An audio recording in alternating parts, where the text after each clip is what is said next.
السلام عليكم ورحمة الله وبركاته. إن الحمد لله نحمده ونستعينه ونستغفره ونعوذ بالله من شرور أنفسنا ومن سيئات أعمالنا. من يهده الله فلا مضل له ومن يضلل فلا هادي له. وأشهد أن لا إله إلا الله وحده لا شريك له وأشهد أن محمدا عبده ورسوله صلى الله تعالى عليه وعلى آله وصحبه وسلم تسليما كثيرا. أما بعد، فقد قال الإمام البخاري رحمه الله تعالى: باب تزويج النبي صلى الله عليه وسلم خديجة وفضلها رضي الله تعالى عنها. قال حدثني محمد قال حدثنا عبدة عن هشام بن عروة عن أبيه قال سمعت عبد الله بن جعفر قال سمعت عليا يقول سمعت رسول الله صلى الله عليه وسلم يقول. وحدثني صدقة قال أخبرنا عبدة عن هشام بن عروة عن أبيه قال سمعت عبد الله بن جعفر عن علي بن أبي طالب رضي الله عنهم عن النبي صلى الله عليه وسلم قال خير نسائها مريم وخير نسائها খাদিজা। সম্মানিত দিনী ভাতৃমণ্ডলী, আল্লাহ রাব্বুল আলামিনের প্রশংসা এবং প্রিয় নবী সাল্লাল্লাহু আলাইহি ওয়াসাল্লামের উপর সালাতু সালামের পর আজ বুধবার 8 রজব 1446 হিজরি মোতাবেক 8 জানুয়ারি 2025 আমাদের ধারাবাহিক আলোচনা সহিহুল বুখারীর আনসারীদের ফজিলত সম্পর্কে পর্ব নম্বর 5। ইমাম বুখারী রাহিমাহুল্লাহর অধ্যায় নম্বর হচ্ছে 20। এই পর্বের বলছেন ইমাম বুখারী রাহিমাহুল্লাহ তাআলা: বাবু তাজওয়িজিন নবী সাল্লাল্লাহু আলাইহি ওয়াসাল্লাম খাদিজাতা ওয়া ফাদলিহা। এই অধ্যায় হচ্ছে নবী সাল্লাল্লাহু আলাইহি সাল্লামের খাদিজা রাদিয়াল্লাহু তাআলা আনহার সাথে বিবাহ বন্ধন এবং তার ফজিলত, অর্থাৎ খাদিজা রাদিয়াল্লাহু তাআলা আনহার ফজিলত মর্যাদা ইসলামে কতটুকু রয়েছে। বলছেন ইমাম বুখারী রাহিমাহুল্লাহ, হাদিস নম্বর 3815। বর্ণনাকারী হচ্ছেন হিশাম বিন উরওয়া, তার পিতা উরওয়া থেকে। আর উরওয়া বলছেন সামি'তু আব্দুল্লাহ বিন জাফর, আমি শুনেছি আব্দুল্লাহ বিন জাফর রাদিয়াল্লাহু তাআলা আনহু, নবী সাল্লাল্লাহু আলাইহি ওয়াসাল্লাম চাচাতো ভাই ছিলেন জাফর, তার ছেলে সাহাবী, তার থেকে তিনি শুনেছেন। বলছেন সামি'তু আলিয়ান, আমি আর আলী রাদিয়াল্লাহু তাআলা আনহুকে বলতে শুনেছি ইয়াকুল সামি'তু রাসূলুল্লাহ সাল্লাল্লাহু আলাইহি ওয়াসাল্লাম ইয়াকুল, তিনি বলছেন আমি রাসূলুল্লাহকে বলতে শুনেছি। হাদিসটি আরেকটি সনদের সাথেও রয়েছে। বলছেন আলী রাদিয়াল্লাহু তাআলা আনহু নবী সাল্লাল্লাহু আলাইহি ওয়াসাল্লাম থেকে বর্ণনা করে খায়রু নিসাইহা মারিয়াম, মানব জাতির সবচাইতে উত্তম উৎকৃষ্ট নারী হচ্ছেন মারিয়াম রাদিয়াল্লাহু তাআলা আনহা। ওয়া খায়রু নিসাইহা, আর আরেকজন সবচাইতে শ্রেষ্ঠ নারী হচ্ছেন খাদিজা রাদিয়াল্লাহু তাআলা আনহা। জি, আরেকটি হাদিসে রয়েছে কামুলা মিনার রিজালি কাসীর, পুরুষদের মধ্যে অনেকে পূর্ণতা অর্জন করেছে। ওয়ালাম ইয়াকমুল মিনান নিসা, আর নারীদের মধ্যে সামান্য অল্প কিছু সংখ্যক তারা বড় মর্যাদা লাভ করেছে, পূর্ণতা লাভ করেছে। তাদের অন্যতম হচ্ছেন খাদিজা রাদিয়াল্লাহু তাআলা আনহা, মারিয়াম, আর কে? আসিয়া, ফিরআউনের স্ত্রী রাদিয়াল্লাহু তাআলা আনহুন্না আজমাইন। জি, তো খাদিজা রাদিয়াল্লাহু তাআলা আনহা মানব জাতির মধ্যে যত নারী রয়েছে তাদের শ্রেষ্ঠ। জি, এইরকমই মারিয়াম, এইরকমই আসিয়া, অন্য হাদিস দ্বারা প্রমাণিত। 3816 নম্বর হাদিস তাতে বর্ণিত হয়েছে রাসূলুল্লাহ সাল্লাল্লাহু আলাইহি ওয়াসাল্লামের কাছে খাদিজা রাদিয়াল্লাহু তাআলা আনহার কত মর্যাদা ছিল, কত ভালোবাসা ছিল এবং কত তার নবী সাল্লাল্লাহু আলাইহি ওয়াসাল্লাম মূল্যায়ন করতেন। বলছেন যে ইমাম লাইস বর্ণনা করছেন, ইমাম বুখারী উস্তাদের উস্তাদ, 3816 নম্বর হাদিস। ইমাম লাইস বলছেন কাতাবা ইলাইয়া হিশাম বিন উরওয়া, আমাকে লিখে পাঠালেন হিশাম বিন উরওয়া, তার পিতা থেকে বর্ণনা করে উরওয়া ইবনে জুবাইর, মা আয়েশা রাদিয়াল্লাহু তাআলা আনহার বোনের ছেলে। তিনি বর্ণনা তার খালা আয়েশা রাদিয়াল্লাহু তাআলা আনহা থেকে তিনি বলেন মা গিরতু আলা ইমরাতিন লিন নবী সাল্লাল্লাহু আলাইহি ওয়াসাল্লাম, নবী সাল্লাল্লাহু আলাইহি ওয়াসাল্লামের কোনো স্ত্রীর, কোনো সহধর্মিণীর ওপর আমি ঈর্ষা করিনি। যতটা ঈর্ষা করেছি মা আগির তো আল খাদি, যতটা ঈর্ষা করেছি খাদিজা রাদিয়াল্লাহু তাআলা আনহার ওপর। জি, ঈর্ষা করা কিসের অর্থে ব্যবহার হয়? হিংসার অর্থে, না কোনো পার্থক্য আছে? হিংসা হারাম সবসময়, হিংসা সবসময় হারাম। হিংসার সংজ্ঞা হচ্ছে যে কাউকে আল্লাহ কোনো ক্ষেত্রে শ্রেষ্ঠত্ব দিয়েছেন, পয়সা বেশি দিয়েছেন, ক্ষমতা বেশি দিয়েছেন, এলেম বেশি দিয়েছেন, প্রভাব বেশি দিয়েছেন, মান সম্মান বেশি দিয়েছেন, তার দ্বারা বেশি কিছু কাজ হয়েছে, আমার দ্বারা কেন হয় না? আমি কেন মূর্খ থেকে গেলাম বা ছোট থেকে গেলাম? আল্লাহ ওকে কেন দিলেন?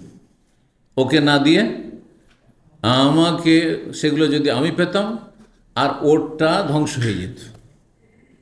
দুটো দিক, একটা হচ্ছে সেটা যেন আমার হইতো, ওকে কেন দিল, গায়ের জ্বালা, আর তারটা নষ্ট হোক, তারটা ধ্বংস হোক, আর আমাকে সেই রকম মিলুক বা আমি সেই রকম পাই।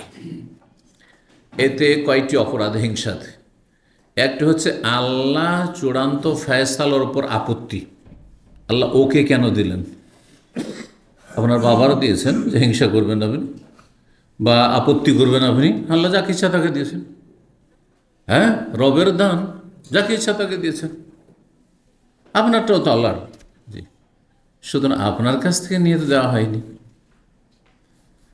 তো আল্লাহর ফয়সালার ওপর আপত্তি, এটি কুফরির শামিল হতে পারে, কুফরিতে চলে যেতে পারে এক পর্যায়ে গিয়ে। যদি বলছেন না আল্লাহ এটা ঠিক হয় না, ওকে কেন দিয়েছে, ওরাকে কেন দিয়েছে, ওই বংশে কেন দিয়েছে, অমুকের ছেলেকে কেন দিয়েছে, আমার ছেলে কেন ওই রকম হইল না, তাহলে আল্লাহর উপর আপত্তি, কুফরির শামিল সেটি। এক পর্যায়ে গিয়ে সেটা যদি বেশি বেড়ে যায় পরিমাণ, তাহলে কাফের হয়ে যাবে এই ব্যক্তি। কারণ আল্লাহর তকদিরের ওপর, তকদির মানে চূড়ান্ত আল্লাহর ফয়সালা, আল্লাহর ফয়সালার উপর আপনার এতরাজ, অভিযোগ। 2 নম্বর অপরাধ হচ্ছে ওরটা ধ্বংস হোক, এটা অপরাধ। যাকে আল্লাহ যা দিয়েছেন আপনি ধ্বংস কামনা করার কে?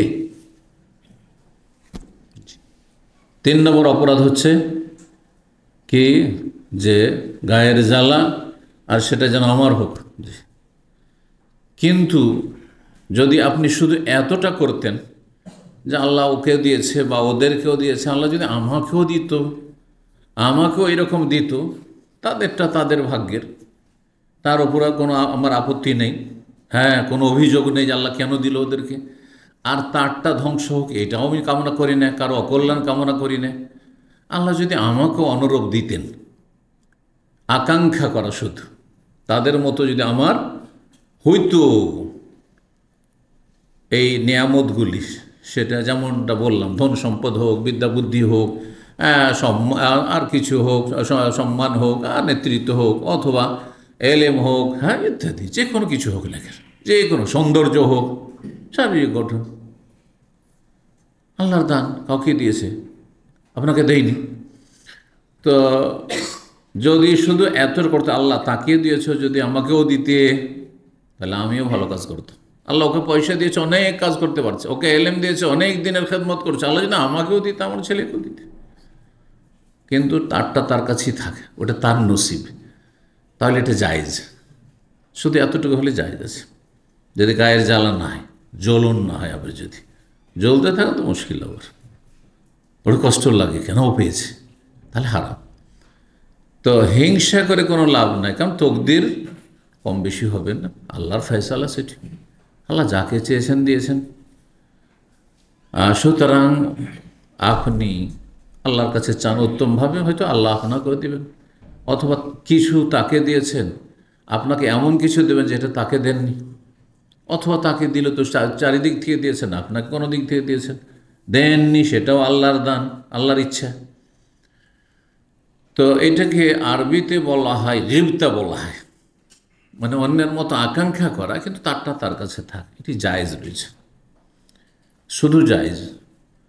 আর যদি সেটা কল্যাণমূলক হয়, তাহলে সেটা প্রশংসনীয়, ভালো, জায়েজটা তখন ভালো হয়ে যাবে। সেটা কেমন, এই জন্য একটি হাদিসের লা হাসাদা ইল্লা ফি ইসনাতাইন, দুটি ক্ষেত্রে আপনি ঈর্ষা করতে পারেন, মানে আকাঙ্ক্ষা করতে পারেন, আল্লাহ ওকে দিয়েছ, যদি আমাকেও দিতে, আল্লাহ ওকে এলেম দিয়েছ, আল্লাহ অনেক কাজ করছে, আল্লাহ যদি আমাকে দিত আমিও করতাম, আমার ছেলেকে দিত আমার ছেলেকেও এরকম করতাম। হ্যাঁ, আল্লাহ যদি আমাকে ধন দিতে যেমন ওকে দিয়েছো, তাহলে আমি তার চেয়ে বেশি দান করতাম। আল্লাহ, যদি নিয়ত সৎ থাকে তাহলে প্রশংসিত সেটি বা প্রশংসনীয় ভালো জিনিস। কিন্তু যদি আজ আল্লাহ ওরা কত টাকা পয়সা আমোদ ফুর্তি করছে, আর কত ঘোরাফেরা করছে, আর কত সুখের জীবনযাপন করছে, আমাকে আমার ছেলে মেয়েকেও যদি দিত আমিও খুব সুখের জীবনযাপন করতাম, তো কিন্তু তাদের ওপর কোনো জ্বালা নাই, তাহলে কোনো নেকির কাজ না, ভালো কাজও না, কিন্তু জায়েজ আপনি আকাঙ্ক্ষা করতে পারেন। গুনাহের জন্য যদি হয়, তারা যেমন বিলাসিতা করছে, আমরাও বিলাসিতা করতাম, তখন আবার হারামের দিকে চলে যায়। তো যাই হোক, মা আয়েশা রাদিয়াল্লাহু তাআলা বলছেন, মা গিরতু আলা ইমরাতিন। গিরতু শব্দটি গায়রাত থেকে, গায়রাত মানে আত্মমর্যাদা বোধ, মানে আপনার আত্মমর্যাদায় আঘাত লাগে, আপনাকে আঘাত লাগে, এটি গায়রাত। সেটা ভালো কাজে যদি হয় তো প্রশংসনীয়। যেমন আপনার সাবালিকা মেয়ের দিকে কেউ তাকাচ্ছে, আপনার স্ত্রীর দিকে কেউ তাকাচ্ছে, আর সেখানে আপনি বরদাস্ত করতে পারছেন না, এটা গায়রাত প্রশংসনীয়, প্রশংসনীয়। এই গায়রাত অবশ্যই জরুরি। আপনি আপনার বাড়িতে কোনো পাপ দেখতে চান না, বেহায়াপনা দেখতে চান না, আপনার মাথা থেকে পা পর্যন্ত জ্বলে উঠছে, গরম হয়ে যাচ্ছে রাগে, এটা প্রশংসনীয়। কিন্তু যদি নাজায়েজ গায়রত হয়, সতীনের ও ভোগ করছে, আমি একাই ভোগ করতাম, আমার সতীন হয়ে গেল, তো ভাগাভাগি হয়ে গেল, সুতরাং তাকে কিভাবে বঞ্চিত করব, তাকে কিভাবে কণ্ঠাসা করব সতীনকে, এইরকম যদি পায়তারা থাকে তাহলে হারাম, তো গায়রাত মাগের তো আল্লাহ স্বাভাবিক সৃষ্টিগতভাবে আল্লাহ রাব্বুল আলামিন সতীনের মধ্যে একটা গায়রাত অর্থাৎ ঈর্ষা দিয়েছেন। যতই চেষ্টা করুক একটু কষ্ট লাগবে। একজন মহিলা একাই একজন স্বামী পেয়েছে, আর তার সাথে আর একজন পার্টনার হয়ে গেল, সতীন হয়ে গেল, স্বাভাবিক কষ্ট লাগবে, এটা প্রাকৃতিক জিনিস। কিন্তু সেটা যেন আপনাকে, মানে একজন মহিলাকে পাপে প্ররোচিত না করে, গুনাহে লিপ্ত না করে, তাতে অবিচার না হয়ে যায়, সীমালঙ্ঘন না হয়ে যায়। কারণ সেটি তার ন্যায্য অধিকার। আপনার ন্যায্য অধিকার পাচ্ছেন কিনা এটা আপনার দেখার বিষয়। আপনার স্বামী যদি অবিচার করে, আপনার স্বামী আসামির কটগাড়ি দাঁড়াবে, সে জাহান্নামে যাবে যদি বান্দার হক নষ্ট করে। তো বলছেন, মা গিরতু আলা ইমরাতিন নবী সাল্লাল্লাহু আলাইহি ওয়াসাল্লামের কোনো স্ত্রীর ওপর আমি ঈর্ষা করিনি যতটা ঈর্ষা করেছি খাদিজা রাদিয়াল্লাহু তাআলা আনহার উপর। অথচ খাদিজা রাদিয়াল্লাহু তাআলা আনহাকে সতীন হিসাবে আমি এক জামানে পাইনি। আমার সতীন ছিলেন, আমার বিয়ের আগেই তিনি মারা গেছেন, আমার বিয়ের আগেই, মানে একসাথে একদিনও হয়নি, একদিনের জন্য, এক ঘন্টার জন্য না। তারপরেও কখনো কখনো একটু গায়ে জ্বালা লাগতো, কষ্ট লাগতো। যখন নবী সাল্লাল্লাহু আলাইহি ওয়াসাল্লাম আয়েশার সামনে খাদিজার সুনাম করতেন, খাদিজার গুণগান বর্ণনা করতেন, তার মধ্যে এই গুণ ছিল, এই গুণ ছিল, এই তার মর্যাদা ছিল। তো বলছেন, হালাকাত কাবলা আন ইয়াতাজাওয়াজানি, আমাকে বিয়ে করার আগেই তিনি মৃত্যুবরণ করেছিলেন। আরবিতে হালাকা ইয়াহলুকু মানে মারা যাওয়া হয়, আর ধ্বংস হয়, দুটো অর্থ হয়। কিন্তু আমাদের বাংলা ভাষাতে হালাক শব্দটি মৃত্যুর অর্থে সাধারণত ব্যবহার করে না। অমুক হালাক হয়ে গেছে, কেউ যদি মারা যায় বলবেন, তাহলে গ্রামবাসী আমার গণপিটুনি দিব না। হালাক হয়ে গেছে বললে লাগে। তা আরবিতে হালাক মানে কুল্লু শাইইন হালিকুন, আল্লাহ বলছেন প্রত্যেকটি সৃষ্টি ধ্বংসশীল, আল্লাহ বলছেন। হালিকুন আর কুল্লু মান আলিহা ফান, ফানা হয়ে যাওয়া আর হালাক হয়ে যায় একই অর্থে। এক আয়াতে কুল্লু মান আলিহা ফান, জমিনের ভূপৃষ্ঠ যা কিছু আছে তা ফানা হয়ে যাবে, মানে শেষ হয়ে যাবে। আর অন্য আয়াতে রয়েছে কুল্লু শাইইন হালিকুন ইল্লা ওয়াজহা, সূরা কাসাস, প্রতিটি বস্তু ধ্বংসশীল, মানে আজ আছে কাল নেই, এক সময় ছিল তারপরে আর নেই। এটি হচ্ছে দুনিয়া, একমাত্র আল্লাহ ছাড়া। জি, তো বলছেন যে আমাকে বিয়ে করার আগে তিনি কি করেছিলেন, মারা গেছিলেন। তারপরেও কেন তার উপর একটু ঈর্ষা হইত। বলছে লেমা কুনতু আসমাউহু, এই জন্য যে আমি নবী সাল্লাল্লাহু আলাইহি সাল্লামের কাছে শুনতাম, ইয়াজকুরাহ, তার কথা খুব চর্চা করতেন, যখন তখন তার গল্প শুরু করে দিতেন, তার ভালো দিক নিয়ে তিনি আলোচনা করতেন, তার যে অবদান ছিল ইসলামের ওপর, সমস্ত ধন সম্পদ বাবার বাড়ি থেকে যা পেয়েছেন, অনেক পয়সার মালিক ছিলেন খাদিজা রাদিয়াল্লাহু তাআলা, বাপ থেকে পেয়েছিলেন। তো সেসব ইসলামের খেদমতে রাসূলুল্লাহ সাল্লাল্লাহু আলাইহি সাল্লামের কাছে নিয়ে সব যা পারেন আল্লাহর দিনের জন্য খরচ করে সব দিয়ে দিয়েছিলেন তিনি। এই অবদান কোনো রমণীর ছিল না যতটা খাদিজা রাদিয়াল্লাহু তাআলা ছিল। ও আমারাহুল্লাহ, আল্লাহ তাআলা নবী সাল্লাল্লাহু আলাইহি ওয়াসাল্লাম নির্দেশ দিলেন একবার ওহির মাধ্যমে, আইয়ুবাশশিরাহা বিবাইতিন মিন কাসাব, যে খাদিজা রাদিয়াল্লাহু তাআলা আনহাকে একটি দালান, অট্টালিকা, রাজপ্রাসাদ, বাইত অন্য রিওয়ায়াত হচ্ছে কাসর, মানে হচ্ছে রাজপ্রাসাদ, জি, রাজপ্রাসাদের সুসংবাদ দিয়ে দাও, মিন কাসাবিন, মণিমুক্তা খোঁচা, মণিমুক্তার, জি। কাসাবের আরবি শব্দ বাঁশও হয়, আর বাঁশ কেমন থাকে, বাঁশের ভিতরটা ফাঁকা থাকে, বাঁশ গোলাকার, ভিতরে কি থাকে, ছিদ্র থাকে, খোলা থাকে। ঘর যদি মণিমুক্তা দ্বারা তৈরি হয়, ঘরের ভিতরটা কি থাকে, খোলা আছে না, মুজাওয়ফ, মানে ভিতরটা খালি, জি, ভিতরটা খোলা, ঠিক বাঁশের, এই জন্য বাঁশের সাথে তুলনা করা হয়েছে। কিন্তু কাসাব মানে এখানে নয় যে একটা খড়ের ঘর দেওয়া হবে, কারণ অনেকেই হয়তো শাব্দিক অর্থ আরবির পড়েছে যে কাসাব মানে বাঁশ হয়, তো খাদিজা রাদিয়াল্লাহু জান্নাতে আল্লাহ একটা কিসের ঘর দেবেন, খড়ের ঘর, বাঁশের ঘর মানে কি, খড়ের ঘর দেবেন, বাঁশ কঞ্চির ঘর মানে খড়ের ঘর দেবেন, যে একটা একসময় খড়ের ঘর হইতো না, খড়ের ঘর তো আর মানুষ তো এটা বুঝবে না যে খড়ের ঘর, খড়ের ঘর কোন নিয়ামতের ঘর, যদি আজকাল যদি কোথাও থাকে ওইটাই যদি এমন সাজিয়ে তৈরি করে, আজকাল যেমন করছে ওই রকম করে, ওইটাই দর্শনীয় মানুষের কাছে। পাকা বাড়ি দেখে দেখে বিরক্তি চলে এসছে, এখন কাঁচা ঘরই দেখতে চায়, আবার ফিরে যেতে চাই সেই পূর্বপুরুষদের দিকে। কিন্তু না, এখানে কাসাম মানে হচ্ছে মণিমুক্তার ঘর, এমন মণিমুক্তা যার ভিতরটা খোলা, যেমন বাঁশের ভিতরটা খোলা। ওয়াইন কান্না, আরও কি, এই কথা শোনার পরে যে তাকে আল্লাহ স্বয়ং সুসংবাদ দিচ্ছেন মণিমুক্তার, রাজপ্রাসাদের, তার জন্য প্রাসাদ রয়েছে জান্নাতে, তাহলে স্বাভাবিক, আমার সতীন আমার চেয়ে এত বেশি এগিয়ে আছে, স্বাভাবিক। তো এই জন্য কি হতো, আত্মমর্যাদা বোধ হইতো, ঈর্ষা হইতো, হিংসা নয় ঈর্ষা হইতো, যেটা জায়েজ। ওয়াইন কান আল্লাহ রহস্যাত, আরও একটি কারণ ছিল যে নবী সাল্লাল্লাহু আলাইহি ওয়াসাল্লাম খাদিজা রাদিয়াল্লাহু তাআলা ইন্তেকালের পরই সারা জীবন তিনি কোনো ছাগল বাড়িতে জবাই হইলেই কি করতেন, সেখান থেকে অল্প কিছু গোস্ত রেখে ফায়ুহদি ফি খালাইলিহা মিনহা, সেই গোস্তের একটা বড় অংশ কি করতেন, যথেষ্ট পরিমাণ খাদিজা রাদিয়াল্লাহু তাআলা আনহার যে বান্ধবীরা ছিল তাদের বাড়িতে বাড়িতে গিয়ে উপঢৌকন দিয়ে পাঠিয়ে দিতেন, যাও দিয়ে এসো, খাদিজার ওই বান্ধবীকে দিয়ে এসো, খাদিজার ওই বান্ধবীর বাড়িতে দিয়ে এসো, খাদিজার ওই বান্ধবীর বাড়িতে।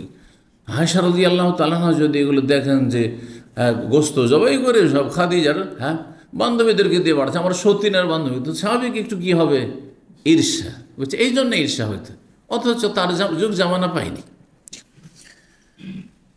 এতটা হাদিয়া দিতেন উপঢৌকন, মা ইয়াসাহুন না, তার সমস্ত বান্ধবীদের জন্য যথেষ্ট হতো, পরিবারের জন্য, মানে যথেষ্ট পরিমাণ তিনি কি করতেন, একটা বকরির গোস্ত, ছাগলের গোস্ত উপঢৌকন দিয়ে পাঠাতেন খাদিজা রাদিয়াল্লাহু বান্ধবীদের। 3817 নম্বর হাদিস ওই আগের হাদিসটি অন্য সনদের সাথে বর্ণিত হয়েছে, কারণ এই সনদে রয়েছে ইমাম বুখারীর ওস্তাদ সাঈদ বিন ওফায়, তার ওস্তাদ ইমাম লাইস, আর তার ওস্তাদ হিশাম বিন উরওয়া। এখানে রয়েছে ইমাম বুখারীর ওস্তাদ কুতাইবা, আর তার ওস্তাদ হুমাইদ, আর তার ওস্তাদ হিশাম।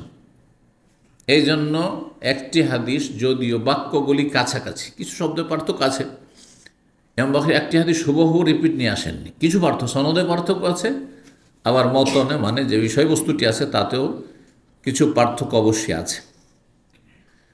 তো হিশাম বিন উরওয়া তার পিতা থেকে বর্ণনা করেছে, উরওয়া বিন জুবাইর থেকে মা আয়েশা রাদিয়াল্লাহু তাআলা তিনি বর্ণনা করেছে, তিনি বলেন, মা গিরতু আলা ইমরাতিন মা গিরতু আলা খাদিজা, আমি কোনো মহিলার উপর এত ঈর্ষা করি যত ঈর্ষা করেছি খাদিজা রাদিয়াল্লাহু তাআলা আনহার উপর। কেন, মিন কাসরাতে যিকরে রাসূলিল্লাহ ইয়াহা, যেহেতু রাসূলুল্লাহ সাল্লাল্লাহু আলাইহি ওয়াসাল্লাম খাদিজা রাদিয়াল্লাহু তাআলা আনহার কথা খুব বেশি আলোচনা করতেন। সবসময় যদি খাদিজা খাদিজা এই খাদিজা এই ছিল, খাদিজা এরকম, খাদিজার এই গুণ ছিল, সতীন যদি শোনে, যদিও সতীনকে দেখেনি, মারা যাওয়ার পরে কোনো মহিলার বিয়ে হয়েছে, হ্যাঁ স্বাভাবিক ওকে কী লাগবে, পছন্দ লাগবে না, যে কী রে, হ্যাঁ ওর কথাই শুধু বল, আমার কথা কিছু বল না, তাই না? সেটা হইতো আর কি। আলাত মায়েশা বলছেন, ও তাজাওয়াজানি বাদাহাবে সালাসে সেনিন, অথচ আমাকে বিয়ে করেছেন রাসূলুল্লাহ সাল্লাল্লাহু আলাইহি ওয়াসাল্লাম খাদিজা রাদিয়াল্লাহু তাআলা ইন্তেকালের 3 বছর পরে, একদিন 3 বছর পরে। ও আমারাহ রব্বুহু আযজা ওয়া জাল্লা, রাসূলুল্লাহ সাল্লাল্লাহু আলাইহি ওয়াসাল্লামকে তার রব নির্দেশ দিয়েছিলেন জিবরাইল আলাইহিস সালামের মাধ্যমে, ও জিবরাইল আলাইহিস সালাম এসে বললেন, আইয়ুবাশশিরাহা বিবাইতিন ফিল জান্নাত মিন কাসাব, যে খাদিজা রাদিয়াল্লাহু তাআলা আনহাকে জান্নাতে যেন একটি মণি মুক্তার রাজপ্রাসাদের সুসংবাদ দেওয়া হয়। 3818 নম্বর হাদিস। আগের হাদিসটি বেশ কিছু বিষয়ে পার্থক্য রয়েছে। ইমাম বুখারীর ওস্তাদ এখানে ওমর বিন মোহাম্মদ বিন হাসান, তার ওস্তাদ মোহাম্মদ বিন হাসান, তার ওস্তাদ হাফস, তার ওস্তাদকে হেশাম। জি, তো বলছেন মায়েশা রাদিয়াল্লাহু তাআলা আনহা, আগের তো আলা আহাদ মিন নিসাইন নবী, মিন নিসাইন নবী সাল্লাল্লাহু আলাইহি ওয়াসাল্লাম, নবী সাল্লাল্লাহু আলাইহি ওয়াসাল্লাম বিবিদের, মানে অন্যান্য কোনো সতীনের উপর অত ঈর্ষা হইতো না, অথচ ওগুলো সতীনকে পেয়েছি একই যুগে, সমসাময়িক 9 জনকে পেয়েছি, ওদের ওপর অত ঈর্ষা হইতো না, কারণ ওদের কথা নবী সাল্লাল্লাহু আলাইহি ওয়াসাল্লাম অত বেশি চর্চা করতেন না।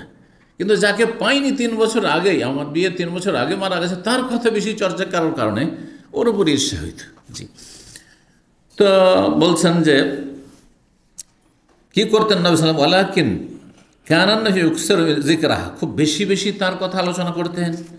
অরুবমা জাবাহা, কখনো কখনো একটি ছাগল জবাই করতেন। সুম্মা ইউকাত্তিউহা আদাআন, তারপরে সেই বকরির গোস্তগুলি ছোট ছোট করে, হ্যাঁ টুকরো টুকরো করে নিতেন, মানে ছোট ছোট করে কেটে নিতেন। তাহলে বোঝা গেল যে বকরির গোস্ত বা যে কোনো গোস্ত, বকরির হোক আর আপনার গরুর হোক অথবা উটের হোক, ছোট করেও কাটতে পারেন, পিস করতে পারেন, আবার বড়ও করতে পারেন। গোটা যেমন আরবরা গোটা গানাম খেয়ে নেয়, গোটা উঁট খেয়ে একবারে সিদ্ধ করে সেটাও খেতে পারেন, ঠিক আছে। জি, একমাত্র আকিকার একটি মশলা জানে না, আমাদের দেশের লোকের আমল করেন এটির উপর। আকিকার পশু খুব বেশি টুকরো করতে নেই, ছোট ছোট করতে নেই, এক একটা রান আলাদা আলাদা করে, এইভাবে করাটাই মুস্তাহাব কিন্তু। জি, আর আরবরা এটা করে।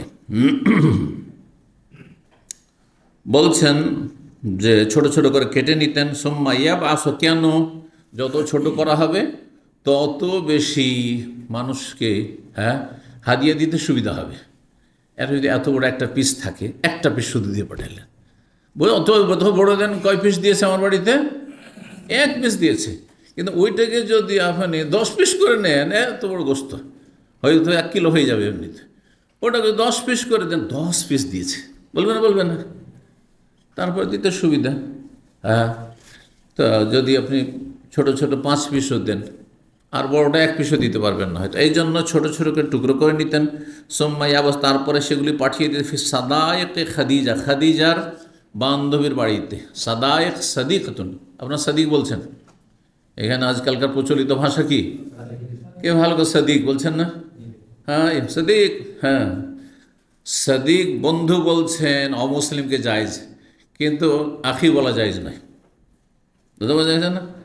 অনেকে ও কাফের, অমুসলিম কাজ করে, আখি করেছেন, ভাই, হ্যাঁ হ্যাঁ ভাই সাহেব, না জায়েজ নয় বলে, না আপনার ভাই না স্যার।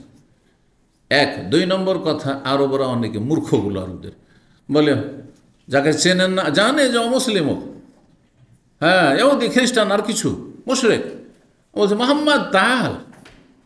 মোহাম্মদ মানে কি? মোহাম্মদের অর্থ কি? প্রশংসিত। আল্লাহর অস্বীকারী কাফের প্রশংসিত, হ্যাঁ না নিন্দনীয়? নিন্দিত, সে নন্দিত না, নিন্দিত। কী করে তাকে মোহাম্মদ বলছেন? এটি জাহালাত, এটি জায়েজ নয়। বড় বড় আলেমরা বলেছেন যে কোনো কাফেরকে মোহাম্মদ বলা জায়েজ নয়, কোনো কাফেরকে, হ্যাঁ, ভাই বলা জায়েজ নয়। ইন্নামাল মুমিনুন, মুমিনরা হচ্ছে ভাই ভাই। কিন্তু সাদিক, হ্যাঁ ফ্রেন্ড, এখান থেকে নয়, এমনি ফ্রেন্ড, সবার সাথে ভালো আচরণ করবেন, ভালো আচরণের জন্য ফ্রেন্ড, ঠিক আছে। ওই রকমই সালাম দেওয়া জায়েজ নাই, কিন্তু গুড মর্নিং, শুভ সকাল, শুভ সন্ধ্যা খুব বলেন, আদাব বলেন খুব। জি, তো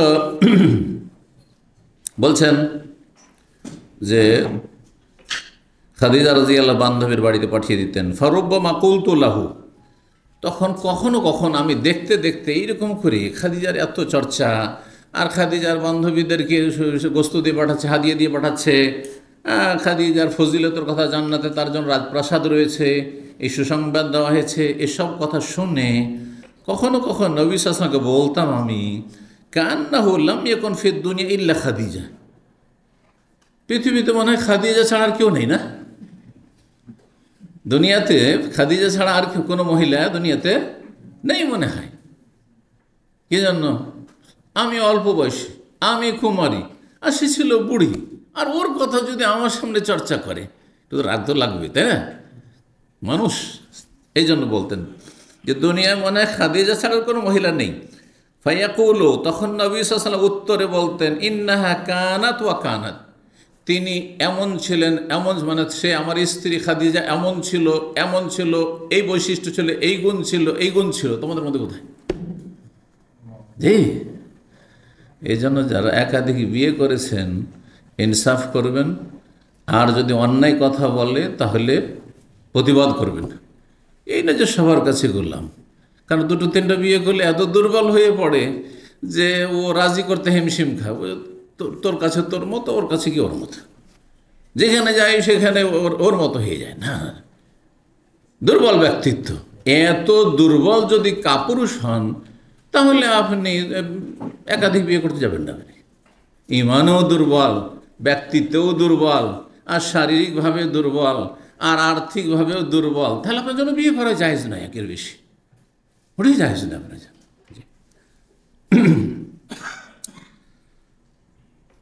তো বলছেন নবী সাল্লাল্লাহু আলাইহি ওয়াসাল্লাম আরও বলতেন, তিনি মানে আমার স্ত্রী এইরকম ছিলেন, এরকম ছিলেন, আর কি ওয়াকান আলী মিনহা ওয়ালাদুন, তার থেকে আল্লাহ আমাকে সন্তান সন্ততি দিয়েছেন। তোমাদের তো কারো বাচ্চা হয়নি, কোথায়? তোমাদের তো কোনো বাচ্চা হয়নি, তোমার নিঃসন্তান, তাই না? কোন স্ত্রীর থেকে বাচ্চা পাননি নবী সাল্লাল্লাহু আলাইহি ওয়াসাল্লাম, ছেলে মেয়ে পাননি। কিন্তু খাদিজা রাদিয়াল্লাহু তাআলা আনহা থেকে 4 মেয়ে, ছেলেও হয়েছে, যদিও ছেলেগুলো আল্লাহর হেকমত যে আল্লাহ রাখবেন না, এতেই আল্লাহ কল্যাণ ভালো জানেন। এই জন্য কারো যদি আল্লাহ নিয়ে নেন তাতে কল্যাণ আছে, কাউকে দেন তাতে কল্যাণ আছে। জি, রাসূলুল্লাহ সাল্লাল্লাহু আলাইহি ওয়াসাল্লামের জীবদ্দশাতে 4 মেয়ের 3 মেয়ে মারা গেছে। তাহলে আপনার আমার কারো যদি হয় তাহলে আপনাকে, হ্যাঁ, নবী সাল্লাল্লাহু আলাইহি ওয়াসাল্লামের আদর্শ শুধু ওই 2-3টি 4টি ক্ষেত্রে? সার্বিক জীবনের ক্ষেত্রে আপনার জন্য রাসূলুল্লাহর উত্তম আদর্শ সার্বিক ক্ষেত্রে। আপনি যদি বিপদের সম্মুখীন হন, রাসূলুল্লাহ সব বিপদের সম্মুখীন হয়েছেন। হ্যাঁ, আপনি যদি দুশমন দ্বারা আক্রান্ত হন, নবী দুশমন দ্বারা আক্রান্ত হয়েছেন। আপনি যদি জুলমের শিকার হন, নবী সব জুলমের শিকার হয়েছে তাইফের কাফেরদের কাছে, ওহদের ময়দানে দাঁত শহীদ হয়েছে, মাথা মোবারক আহত হয়েছে, সুবহানাল্লাহ, রক্ত ঝরেছে। প্রতিটি সুন্নাতের নবী জীবনে পাবে না। আপনাকে যদি বিষ দিয়ে মারার চেষ্টা করে কেউ, তো নবী সাল্লাল্লাহু আলাইহি ওয়াসাল্লামকে বিষ দিয়েছে, ইহুদিরা মারার চেষ্টা করেছে। কোনটায় যাবে না? আমি গভীরভাবে চিন্তা করে দেখেছি, যে কোনো বালা মুসিবত আমাদের কোনো মানুষের উপর আসুক না কেন, গভীরভাবে চিন্তা করে দেখেন যে রাসূলুল্লাহ জীবনে ওর চেয়ে অনেক বড় বড় বালা মুসিবত পাবেন আপনি। কিসের জন্য? নবীকে ভালোবাসতেন না আল্লাহ, সেই জন্য? কেন আপনারা মনে করেন আমার এত বালা মুসিবত, তো মনে হয় আল্লাহর কোনো গজব নেমে এসছে আমার উপর, মানে আল্লাহ আমার পাপের কারণে করেছে। আপনার পাপ থাকলে ঠিক আছে, তাহলে কষ্ট পাওয়া উচিত আপনার, তওবা করে ফিরে না আসলে। কিন্তু আপনি পাপ করেননি, অথবা পাপ করেছেন কিন্তু খালেস অন্তরে তওবা করে একেবারে পাপ থেকে একবারে পরিষ্কার হয়ে গেছেন, পাপের দিয়ে কখনো আপনার ভ্রুক্ষেপ হয়নি, আর শয়তানকে কোনো সুযোগ দেননি, তারপরেও যদি দেখেন যে বালা মুসিবত আসছে, তাহলে আম্বিয়া রাসূলগণের বালা মুসিবত এসছে, এমন এমন বালা মুসিবত যে আপনার আমার জীবনে কখনো আসেও নি, আর হয়তো আসবেও না, ইনশাআল্লাহ হয়তো আসবে না, কারণ আমাদের ইমান দুর্বল। অত বড় বড় বালা মুসিবত আসলে ইমান ইসলাম সব হারিয়ে দেবেন আপনি। আত্মহত্যা করে নেবেন হয়তো। তো এই ছিল হাদিস। 3819 নম্বর হাদিস। হাদিস বর্ণনা করছেন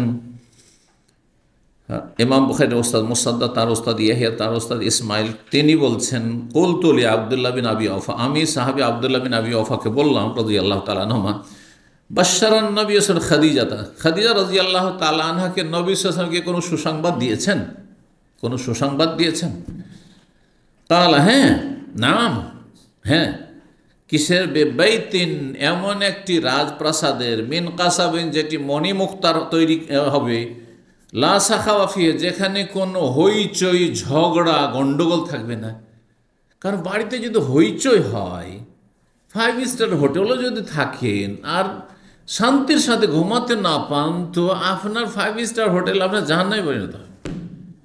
যাদের বাড়িতে অনেক কচি কাঁচা বাচ্চারা আছে, যদি কোনো দিন আপনি খুব ক্লান্ত থাকেন আর আপনার রেস্টের ঘুমের প্রয়োজন, আর সারা দিন হই হই হই হই চলছে বাড়িতে, আর আমাদের জয়েন্ট ফ্যামিলিতে এগুলো কিন্তু আমরা ভুক্তভোগী, যারা থাকেনি তারা জানে না। সুবহানাল্লাহ। ওই যে ফজর পর থেকে শুরু হয়েছে, হই হই হই হই শুরু হয়েছে, মাছের হাট, আর চলছে সে আপনার রাত 9টা-10টা পর্যন্ত, কোনো রেস্ট নেই, আপনার কোনো শান্তি নেই। তো লা সাখাওয়া ফিহি, এমন রাজপ্রাসাদ জান্নাতে তার জন্য রয়েছে যেখানে কোনো রকমের হট্টগোল নেই, অশান্তি নেই। ওয়ালা নাস, আবার সেখানে কোনো কষ্টও নেই। অনেকেই নিজের বাড়িতে থাকছেন অথবা খুব ভালো আপনি ভিলাতে আপনাকে রেখেছে আপনার মালিক, কিন্তু বিভিন্ন রকম সমস্যা, বিভিন্ন রকম সমস্যা, পানির সমস্যা, আপনার বিল্ডিংয়ে নানা রকমের সমস্যা, বাথরুমের সমস্যা, যখন তখন এত নতুন বিল্ডিংয়ে পানি থাকে না, আর তারপরে অনেক কারেন্টের বিদ্যুতের সমস্যা, ইত্যাদি ইত্যাদি মেলা সমস্যা হইতে পারে। ওয়ালা নাসাব, নাসাব মানে হচ্ছে কষ্ট ক্লেশ, কোনো সেখানে কষ্ট ক্লেশ নেই। 3820 নম্বর হাদিস। হাদিস বর্ণনা করেছেন আবু হুরায়রা রাদিয়াল্লাহু তাআলা আনহু। তিনি বলছেন, আতা জিবরিলুন নবী সাল্লাল্লাহু আলাইহি ওয়াসাল্লাম, জিবরাইল আলাইহিস সালাম একদিন নবী সাল্লাল্লাহু আলাইহি ওয়াসাল্লামের কাছে আসলেন, এসে বলে, ইয়া রাসূলুল্লাহ হাযিহি খাদিজা, হে আল্লাহর রাসূল। কে বলছেন?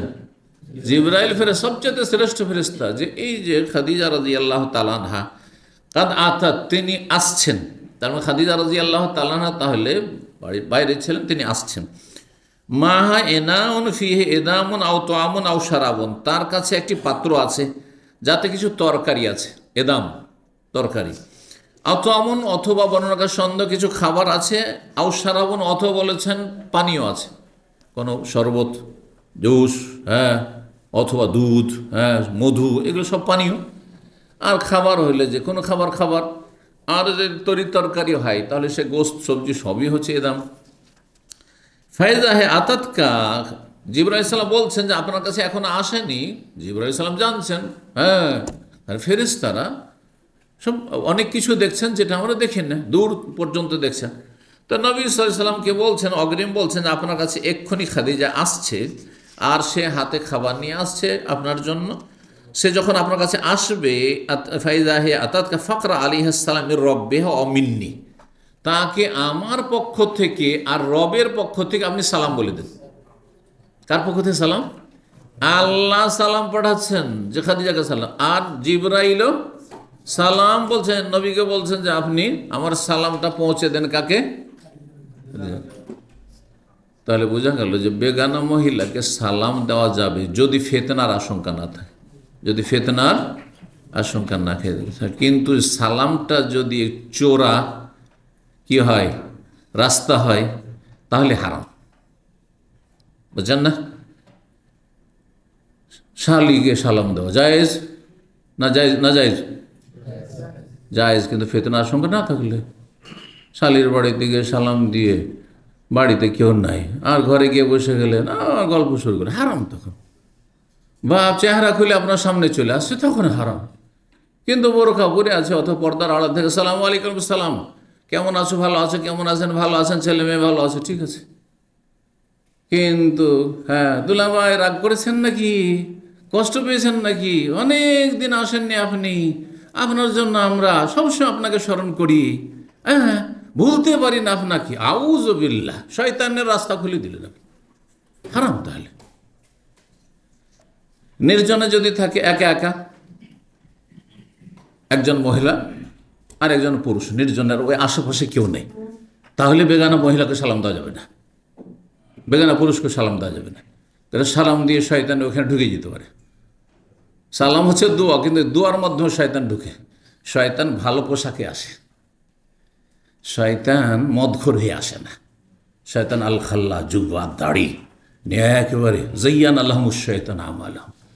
হ্যাঁ, শয়তান খারাপ কাজকে সাজিয়ে সাজিয়ে পেশ করে, সুসজ্জিত করে, চমকদার করে পেশ করে, আকর্ষণীয় করে। ফসদ্দাম, তখন আল্লাহর রাস্তা জান্নাতে যেতে বাধা সৃষ্টি করে এইভাবে। এই জন্য অনেক হাফেজ, হ্যাঁ, অনেক মাদ্রাসা পড়ুয়া, অনেক কারি, কোরআনের তালিম দিচ্ছি আমি অনলাইনে, কোরআনের শিক্ষা দিচ্ছি। তো অডিওতে, হ্যাঁ, অডিও ইমোতে কল কোরআন শিখে তো হয় না, একটু ভিডিও কলে একটু শেখায়, আউযু বিল্লাহ। হ্যাঁ, একটু ভিডিওটা খুলেন জুমে, আর তারপর একটু কোরআন শিখায়। দেখেন না, শয়তান ঢুকে গেল, কোরআন শিক্ষার নামে শয়তান ঢুকছে। আর বহু লোক এরকম ফিতনা পড়ছে, নারীদের কোর্সের নামে, নারীদের হোয়াটসঅ্যাপ গ্রুপের নামে, আর নারীদের মেসেঞ্জার গ্রুপের নামে, ইসলামের খেদমতের নামে অনেক মোল্লা পথভ্রষ্ট হয়ে যাচ্ছে, অনেক হাফেজকারী পথভ্রষ্ট হয়ে যাচ্ছে। সাবধান, সতর্ক, সাবধান। কখন যে শয়তান সাথে করে জাহান্নামে নিয়ে চলে যাবে, সতর্ক, সাবধান। এর থেকে আপনি ফিতনার জায়গা থেকে বেঁচে থাকবেন। কোথাও আগুন জ্বলছে, যাবেন আপনি সহজে আগুনের কাছে না, সতর্ক সাবধান থাকবেন। আগুন আছে এখানে, সাবধান, একটু দূরে। আল্লাহ হেফাজত করুন। আল্লাহ কখন হেফাজত করবেন? যখন আপনার চেষ্টা থাকবে।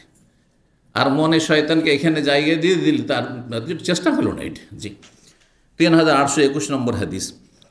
হ্যাঁ, তারপরে বলছেন যে আমার সালাম, রবের সালাম এবং আমার সালাম পৌঁছে দেন আপনি, অবশ্যের হবে বাইতিন ফিল জান্নাতে মিন কাসাবিন, তাকে জান্নাতে একটি রাজপ্রাসাদের সুসংবাদ দিয়ে দেন, যেটি মণিমুক্তা খোঁচা হবে, লাসা খাওয়া ফিহে, যেখানে কোনো হইচই থাকবে না, ওয়ালা নাসফা, সেখানে কোনো কষ্ট থাকবে না। 3821 নম্বর হাদিস। মায়েশা রাদিয়াল্লাহু তাআলা আনহা বর্ণনা করে বলছেন, ইস্তাজানাত হালাতু বিনত খুয়াইলিদ। খাদিজার বাপের নাম কি ছিল? খুয়াইলিদ। খাদিজা বিনতে খুয়াইলিদ, খালেদের তাসগীর হচ্ছে খুয়াইলিদ। আর খাদিজা রাদিয়াল্লাহু তাআলা আনহার আর এক বোন ছিলেন, যিনি হচ্ছেন হালা, হালা তার নাম ছিল। বলছে একবার হালা বিনতে খুয়াইলিদ, খাদিজা রাদিয়াল্লাহু তাআলা আনহার বোন, রাসূলুল্লাহ সাল্লাল্লাহু আলাইহি ওয়াসাল্লামের কাছে দেখা করার জন্য, দুলাভাইয়ের সাথে দেখা করার জন্য, তিনি মাসলা মাসাইল জিজ্ঞাসা করবেন অথবা সাক্ষাৎ করবেন, অনুমতি চাইলেন। তাহলে বোঝা গেল কারো বাড়িতে গেলে, কারো ঘরে গেলে অনুমতি চাইতে হবে।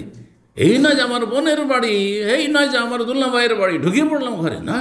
কে কী অবস্থায় আছে, অবশ্যই যেমন পুরুষ অনুমতি চাইবে তখন তেমনি মহিলা অনুমতি চাইবে, যে অবশ্যই অনুমতি চাইতে হবে। এমনকি নিজের ছেলেমেয়েরা বাবার ঘরে ঢুকলে অনুমতি চাইবে, যদি তারা বোধ সম্পন্ন হয়ে যায়। 5 বছরের ওপরে 7 বছর হতে চলেছে, বুঝে না, স্বামী স্ত্রীর সম্পর্ক বুঝে নেবে। সুতরাং সতর্ক, সাবধান। জি, 1 বছর 2 বছর 3 বছর বাচ্চা আলাদা হয়তো, কিন্তু যখনই 5 বছর বেশি হয়ে গেছে তখন তমিজ হতে লেগেছে, মমাইয়াজ। ওলামারা বলছে 5 বছরের মানুষ, বাচ্চাদের কি হয়ে যায়, একটা সেন্স চলে আসে, বোঝার মতো, অনেক কিছু বুঝে। যার ফলে সতর্ক, সাবধান। বিশেষ সময়গুলোতে সাথে রাখা যাবে না, বিশেষ মুহূর্তে। তবে সাধারণ অবস্থায় দিন দুপুরে অসুবিধা নেই। এই জন্য 3টি টাইমে নাবালক বাচ্চাদেরকেও বাপ মায়ের ঘরে বিনা অনুমতিতে প্রবেশ করতে নিষেধ করা হয়েছে। সালাসু আওরাতিন লাকুম, আল্লাহ বলেছেন সূরা নূরে। 3টি সময় কে বলতে পারেন? একটি হচ্ছে দুপুরবেলা, কারণ দুপুরবেলা মানুষ ঘুমাইলে স্বামী স্ত্রী ঘুমাইতে পারে, জোহর আসর মাঝখানে খেয়ে দেয়। তারপরে ফজর আগখানে, কারণ ফজর আগখানে হয়তো একই ঘরে আছেন, ফজর আগে স্বামী, এখন ফজরের নামাজের আগে চলো সহবাস, তারপরে গোসল করে নেবো, নামাজ পড়বো, এটাও হইতে পারে। সুতরাং এটা হচ্ছে বিশেষ মুহূর্তের সম্ভাবনা, যে ওই বিশেষ মুহূর্তে আপনি থাকতে পারেন আপনি। আরেকটি সময় হচ্ছে এসা পরে, কারণ এসা পরে এসে ঘুমের আগ পর্যন্ত হতে পারে স্বামী স্ত্রী মেনে হতে পারে। সুতরাং বাপের ঘরে ঢুকলেও 8 বছর 10 বছরে ছেলে অনুমতি নেবে, তারপর ঢুকবে। এই 3টি সময়, বাকি সময়গুলোতে না, অসুবিধা নেই, আসর পরে ঢুকছে, মাগরিব পরে ঢুকছে, সকালবেলা ঢুকছে, অসুবিধা। কিন্তু যদি কারো অভ্যাস থাকে যে সকালবেলায় স্বামী স্ত্রী ঘুমাচ্ছে, হ্যাঁ, তাহলে তখন ঢুকবে না, যে মা বাবা ঘুমিয়ে আছে, সুতরাং ছেলে মেয়েদেরকে এই শিক্ষাগুলো দিতে হবে। জি, তো এই ছিল হাদিস। বলছেন যে হালা বিনতে খুয়াইলিদ নবী সাল্লাল্লাহু আলাইহি সাল্লামের কাছে প্রবেশের জন্য অনুমতি চাইলেন। তিনি উখতু খাদিজা, খাদিজার কি ছিলেন? বোন ছিলেন। খাদিজা রাদিয়াল্লাহু তাআলা আনহা কিন্তু মারা গেছেন। মারা যাওয়ার পরে তার কথা বেশি মনে আসে। দুনিয়া যখন ছিল তো সাথেই ছিল, ঠিক না? যদি একটু কিছু এমন হয় যেটা স্মরণ করিয়ে দিচ্ছে আপনার বিগত যুগকে, তখন অনেক কিছু সুখের জিনিসও যেমন স্মরণে আসে, তেমন কষ্টের বিষয়গুলো স্মরণে আসে। তো হালা খাদিজার বোন, আর সাধারণত বোনদের কণ্ঠস্বর কাছাকাছি থাকে, অনেক সময় একেবারে একই রকম থাকে। শ্বশুর বাড়িতে দেখবেন যে আপনার শ্বশুরের 2-3-4টা মেয়ে আছে, সবার আওয়াজ একই রকম, আপনার স্ত্রীর মতোই মনে হয়। কে কথা বলছে বোঝাই মুশকিল অনেক সময় হয়ে যায়। তো এমনটাই ছিল আসলে এখানে, যেটা স্বাভাবিক হয়ে থাকে। তো বলছেন যে ফারাফা ইস্তিজানা খাদিজা, সেই সময় নবী সাল্লাল্লাহু আলাইহি সাল্লাম বুঝতে পারলেন বা স্মরণে চলে আসলো খাদিজা রাদিয়াল্লাহু তাআলা আনহার অনুমতি চাওয়া। যে খাদিজা রাদিয়াল্লাহু তাআলা আনহাও যখন নবী সাল্লাল্লাহু আলাইহি সাল্লামের ঘরে আসতে চাইতেন, নক করছেন স্বামীর ঘরে, কোনো সময় হয়তো বিশেষ সময় নবী সাল্লাল্লাহু আলাইহি সাল্লাম আছেন ঘরে, আর কোনো কাজ করছেন তো ঢুকবেন, আওয়াজ করে ঢুকছেন, তো যে মনে হচ্ছে যে খাদিজার আওয়াজ, খাদিজার বোন এসছে, মনে হচ্ছে যে আমার খাদিজার আওয়াজ, হয়তো খাদিজার কণ্ঠস্বর। ফারতা আলাহা, কোন রওয়ায়াত আছে ফারতাহ আলাহা, ফারতা আলাহা মানে হবে নবী সাল্লাল্লাহু আলাইহি সাল্লাম চমকে উঠেছেন, আতঙ্কিত, হঠাৎ করে ঘাবড়ে ওঠে, আরে খাদিজা কোত্থেকে আসলো, যেন খাদিজার আওয়াজ মনে হচ্ছে, হ্যাঁ, চমকে উঠেছেন হঠাৎ করে। আর যদি পড়া যায় ফারতাহ আলাহা মানে নবী সাল্লাল্লাহু আলাইহি সাল্লাম হালার এই শালিকার কণ্ঠস্বর শুনে তিনি আনন্দে আনন্দিত হয়েছেন, খুশি উঠেছেন। কি, আমি তো মনে হচ্ছে যে আমার স্ত্রীর আওয়াজ শুনছি, যিনি দুনিয়া থেকে চলে গেছেন। জি, তো কারণ তার বোনের আওয়াজ, বোনের কণ্ঠস্বর। ফাকালা, নবী সাল্লাল্লাহু বলছেন আল্লাহুম্মা হালা, হে আল্লাহ, এ হচ্ছে হালা, আমার স্ত্রী খাদিজার বোন। কালাত, সেই দিন নবী সাল্লাল্লাহু আলাইহি সাল্লাম আয়েশা রাদিয়াল্লাহু তাআলা আনহার বাড়িতে ছিলেন, আর অনুমতি চাইছেন এসে খাদিজা রাদিয়াল্লাহু তাআলা বোন। আর যখন হালার আওয়াজ শুনে নবী সাল্লাল্লাহু আলাইহি সাল্লাম স্মরণ করছেন কাকে? খাদিজাকে। মা আয়েশা বলছে ফাগির, তো তখন আমার মধ্যে আত্মমর্যাদা বোধ চলে এসছে, ঈর্ষা চলে এসছে, আরে তার বোন এসছে, খাদিজা আমার সতীনের বোন এসছে, তার কথা স্মরণ করে বসে আছে। তো ফকুল, তো তখন আমি বললাম, একটা বিরূপ মন্তব্য করে ফেললেন কে? আয়েশা রাদিয়াল্লাহু তাআলা আনহা বললেন, মা তাযকুরু মিন আজুজিন মিন আজাইজ কুরাইশ, আপনি কুরাইশ বংশের বুড়িদের একজন বুড়ির কথা কি বা স্মরণ করছেন? আপনি একটা বুড়ির কথা কি স্মরণ করছেন? বয়স তো হয়ে গেছিল, খাদিজা রাদিয়াল্লাহু তাআলা আনহার বিয়ে হয়েছে তখনই বয়স কত ছিল? 40। তাহলে তার এন্তেকালের সময় তার যথেষ্ট বয়স হয়ে গেছে, 60 পার হয়ে চলে গেছে, 60 পার হয়ে চলে গেছে। তো বলছে যে কি, আপনি একটা কুরাইশ বংশের একটা বুড়ির কথা স্মরণ করছেন, এমন বুড়ি হামরা সাদকাইন, যার দাঁতের মাড়িগুলি দাঁত পড়ে যাওয়ার কারণে লাল হয়েছিল। যেসব মহিলা বা পুরুষের দাঁত পড়ে যায়, বার্ধক্যের কারণে, দেখেছেন দাঁত পড়া মানুষ, দাঁত পড়া মানুষকে কি বলা হয়? যার দাঁত নেই, দাঁত যার ঝরে পড়ে গেছে, তাকে কি বলা হয়? কোনো ভাষা আছে শব্দ বাংলায়? কি? বোরখা। বোরখাতে মহিলাদের বোরখা, কি বলে? বুড়া না, আচ্ছা চলেন, এগুলো আঞ্চলিক ভাষা, শুদ্ধ ভাষা নেই। আমাদের অঞ্চলে বলে ফোগলা, তো এইরকমই ভাষা, এগুলো সব আঞ্চলিক ভাষা। তো বলছে যে কি, হামরাও সাদ বলা হয় মাড়ি, দাঁতের মাড়িগুলো তার লাল হয়ে আছে, মানে দাঁত যখন উঠে যায়, সেই দাঁতের মাড়ি কেমন মনে হয় দেখে? এমনি হয়তো সাদা আছে কিন্তু বেশি লাল তখন লাগে। তো বলছি লাল মাড়িওয়ালা এই বুড়িকে আপনি এত স্মরণ করছেন কিনা, কি তার কথা আপনি আলোচনা করছেন?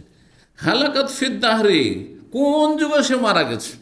হালাকাত ফিদ দাহরে মানে কোন যুগে মারা গেছে, মানে অনেক কতদিন হয়ে গেল মারা যাও, তারপরে বলতে পারেননি ওকে আপনি কাদ আবদালাকাল্লাহু খায়রা মিনহা, তারপরে আল্লাহ তার চাইতে কত ভালো স্ত্রী আপনাকে মিলিয়ে দিয়েছেন, তারপরেও তার কথা স্মরণ করছেন। বুঝতে পারছেন যেটা সতীনের যেটা হয় আর কি, তার চাইতে অনেক ভালো মিলিয়ে দিয়েছেন। মানে উদ্দেশ্য কি? উদ্দেশ্য তিনি ছিলেন বুড়ি, 140 বছর বুড়িকে আপনি পেয়েছেন প্রথমে, আর আমি হচ্ছি একেবারে কুমারী, জি অল্প বয়সী কুমারী। নবী সাল্লাল্লাহু আলাইহি ওয়াসাল্লামের সাথে বিয়ে হয় তখন বা যখন দেখা সাক্ষাৎ হয় তো 9 বছর। অনেকে ভাবতে পারেন আমাদের দেশের মানুষের জন্য 9 বছরে কী করে স্বামী স্ত্রী দেখা সাক্ষাৎ হইতে পারে? আরব দেশে, গরম দেশে হইতে পারে। গরম দেশে তাড়াতাড়ি পুরুষ নারী সাবালক সাবালিকা হয়ে যায়, এই তথ্যটি জেনে রাখেন। ঠান্ডার দেশে, ইউরোপ আমেরিকাতে যেসব দেশে প্রচণ্ড ঠান্ডা, সেই দেশে খুব বেশি বয়স হয়ে তখন সাবালক সাবালিকা হয়। ইউরোপ আমেরিকার ছেলেমেয়েরা যদি অবাধ মেলামেশা সেখানে না থাকতো নারী পুরুষের, আর এই নোংরামি বেহায়াপনা না থাকতো, তাহলে 18 বছর পর্যন্ত কোনো ছেলে মেয়ে সাবালক সাবালিকা সাধারণত হইতো না। বুঝছেন না? কিন্তু আরব দেশে দেখছেন অনেক আরব ছেলেদেরকে বয়সে 10 বছর আর এই মোটা হয়ে উঁচা হয়ে গেছে, বুঝছে না? 80 কিলো ওজন হয়ে গেছে 10 বছর বয়সে। গরম দেশে মানুষের যৌবন তাড়াতাড়ি যৌবনে পদার্পণ করে মানুষ। 21 নম্বর অধ্যায় হচ্ছে বাবু জিক্রে জারির বিন আবদুল্লাহ আল বাজালি রাদিয়াল্লাহু আনহু। এই অধ্যায় হচ্ছে জারির বিন আবদুল্লাহ বাজালি রাদিয়াল্লাহু তাআলা আনহুর আলোচনা সম্পর্কে, মানে মর্যাদা সম্পর্কে। প্রখ্যাত তিনি সাহাবী, তার ইসলামের খেদমতে বড় অবদান রয়েছে। 3822 নম্বর হাদিস বর্ণনা করছেন কাইস, বলছেন সামেতু ইয়াকুল, তার ছাত্র বলছেন যে আমি কাইসের কাছ থেকে শুনেছি, তিনি বলেন কালা জারির বিন আবদুল্লাহ রাদিয়াল্লাহু আনহু সাহাবী বলেছেন মা হাজাবানি রাসূলুল্লাহ মুনযু আসলাম, তো আমি যেই দিন থেকে ইসলাম গ্রহণ করেছি সেই দিন থেকে নবী সাল্লাল্লাহু আলাইহি সাল্লাম তার কাছে প্রবেশ করতে কখনো বাধা দেননি। মানে তার কাছে কোনো সময় দেখা করতে গেছি আর তিনি সেখানে সিকিউরিটি লাগিয়ে রেখেছেন, দারোয়ান লাগিয়েছেন, না এখন না, দাও তুমি আসে না, পরে, কখনো বলেননি। যখন আমার ইচ্ছা হয়েছে নবী ইসলামের কাছে গিয়ে দেখা করেছি। বলছেন কখনো মঞ্জু আসসালাম, তো যখন থেকে আমি ইসলাম গ্রহণ করেছি আজ পর্যন্ত কোনোদিন রাসূল তার কাছে প্রবেশে বাধা দেননি। ওয়ালার আনি ইল্লা দাহিক, আর আরেকটি উত্তম চরিত্র রাসূল ছিল যে যখনই আমার সাথে দেখা হইতো তখনই তিনি একটা মুচকি হাসি দিতেন। যদিও শব্দটি এখানে দাহেকা রয়েছে, কিন্তু নবী সাল্লাল্লাহু আলাইহি সাল্লাম খুব বেশি জোরে হাসতেন না। অট্ট হাসি নিন্দনীয়, অট্ট হাসি পছন্দনীয় না। হা হা করে যারা হাসে তারা ভদ্র না, ভদ্রতার খেলাফ। জীবনে রাসূল একদিনও হা করে হাসেননি, যাতে মুখটা ফাঁকা হয়ে যায়, হা হয়ে যায়। আর মাঝামাঝি হাসি জায়েজ, কিন্তু খুব বেশি পরিমাণ না। নবী সাল্লাল্লাহু আলাইহি ওয়াসাল্লাম বলছেন তোমরা যদি জানতে আল্লাহর আযাবের কথা, পকড়াওয়ার কথা, শাস্তির কথা, মা আলম যতটা আমি জানি, তাহলে রাযাহিকতুম কালিলা ওয়ালা বাকাইতুম কাসীরা, তাহলে অল্পই হাসতে আর সব বেশিরভাগ সময় কান্না করতে। তাহলে বোঝা গেছে যে অল্প মাঝারি হাসা ঠিক আছে, মাঝামাঝি হাসছেন আপনি একটু জায়েজ, কিন্তু খুব বেশি পরিমাণ রাত দিন শুধু সকাল বিকাল যখনই দেখো বন্ধুবান্ধব নিয়ে আড্ডা দিচ্ছেন হাসছেন, এটা ভালো কাজ না। জিকির আজকার করেন, কোরআন তেলাওয়াত করেন, নেকির কাজ করেন, আপনি গঠনমূলক কথা বলেন, ভালো কথা বলেন, মানুষকে ভালো কথা বলেন না, ভালো কথা শুনেন মানুষের। আর মুচকি হাসি সবসময় পছন্দনীয়। যখনই কারোর সাথে দেখা হবে হাসি মুখে কথা বলেন, হাস্যোজ্জ্বল চেহারা নিয়ে। এই নয় যে মুখটা করে ভারী করে, মুখের ওজন যদি 2 কিলো হয় এটাকে 5 কিলো করে দিচ্ছে না করে ভারী করে, না না না, ভারী করবেন না।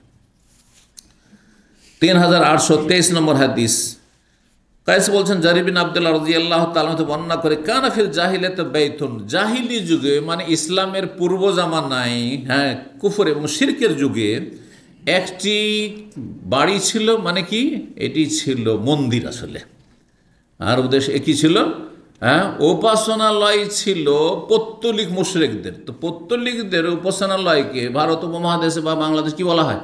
মন্দির বলা। সে যেন মন্দির বললাম, কিন্তু বাইতুন মানে শাব্দিক অর্থ মন্দির না, মানে যেখানে মূর্তি পূজার আস্থানা, মূর্তি পূজার আস্থানা। তো মূর্তি পূজার আস্থানা ছিল, আর সেটা মক্কার দক্ষিণ দিকে ইয়ামানের দিকে ছিল। ওয়াকানা ইউকাল লাহু, সেটাকে বলা আল কাবাতুল ইয়ামানি, ইয়ামান দেশের কাবা ঘর বলা হইত। ইয়ামান দেশের কাবা মানে মক্কার কাবার চাইতে তাদের কাছে সম্মানের জায়গা ছিল এই মন্দিরটি, তাদের এই উপাসনালয় পৌত্তলিকদের। আবিল কাবাতুল শামি, বর্ণনাকারী সন্দেহ, অথবা শাম দেশের কাবা বলা হয়তো, মানে উত্তর দিকে হয়তো, কিন্তু না, দক্ষিণ দিকে সেটি ছিল, সুতরাং সেটি কাবা ইয়ামানিয়া বলা হয়তো। ফাকালি রসুল্লাহ সাল্লাম একদিন বললেন জারিরকে, হাল আনতা মুরিহি মিন জিল খালসা, সেই মন্দিরটির নাম বা উপাসনালয়ের নাম ছিল জিল খালসা, জুল খালসা বা জিল খালসা ছিল। তো নবী সাল্লাম এই জারিরকে বললেন, জারির, হ্যাঁ, ঘোড়ার পিঠে সওয়ার হয়ে দ্রুত বেগে চলায় তিনি অত্যন্ত পারদর্শী ছিলেন তিনি, জি, মানে অশরী। তো জারির রাজিয়াল যুবক মানুষ, তাকে বললেন যে তুমি কি এই জুল খালসা নামক উপাসনালয় থেকে আমাকে কি দেবে? আরাম দেবে, শান্তি দেবে, মানে সেটাকে গুড়িয়ে দিয়ে ধ্বংস করে চূর্ণ বিচূর্ণ করে আমার মানসিক শান্তির ব্যবস্থা করবে? কারণ এই আরব দেশ জাজিরে আরব, সেখানে ইসলাম ছাড়া কোনো দিন থাকবে না, ইসলাম ছাড়া কোনো দিন থাকবে না। সুতরাং আল্লাহ ছাড়া কাউকে সেজদা করার জায়গা থাকবে না। আলহামদুলিল্লাহ, এখনো সৌদি আরবে আল্লাহ ছাড়া কাউকে সেজদা করার কোনো জায়গা নেই, কোনো জায়গা নেই।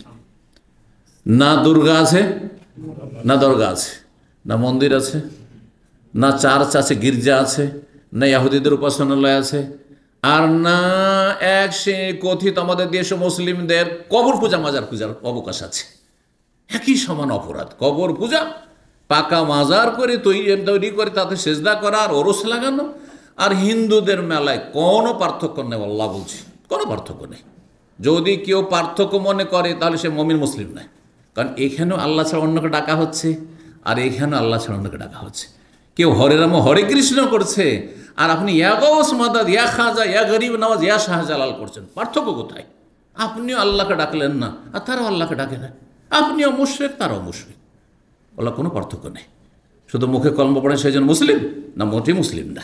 আপনার উজু নষ্ট হয় হাওয়া খারিজ হইলে, আর ইসলাম নষ্ট না হয় না শিরক করলে। আল্লাহ যেন বুঝার তৌফিক দান করেন। তো রাসূলুল্লাহ সাল্লাল্লাহু বলে যে জিল খালসার এই উপাসনালয় থেকে আমাকে কেউ নিস্তার দেবে, মানে আমাকে কেউ আরাম দেবে? কালা, তখন জারির বললেন, ফানাফার, তো আমি, ইয়া রাসূলুল্লাহ, আমি এই কাজ করব, আমি গড়িয়ে দিয়ে আসছি। ফানাফার তো এলেফি খামসিনা ও মেয়াত ফারিস মিন আহমাস, তখন আমি যাত্রা শুরু করলাম। নাফার আনফর মানে কোনো জায়গায় যাত্রা করা।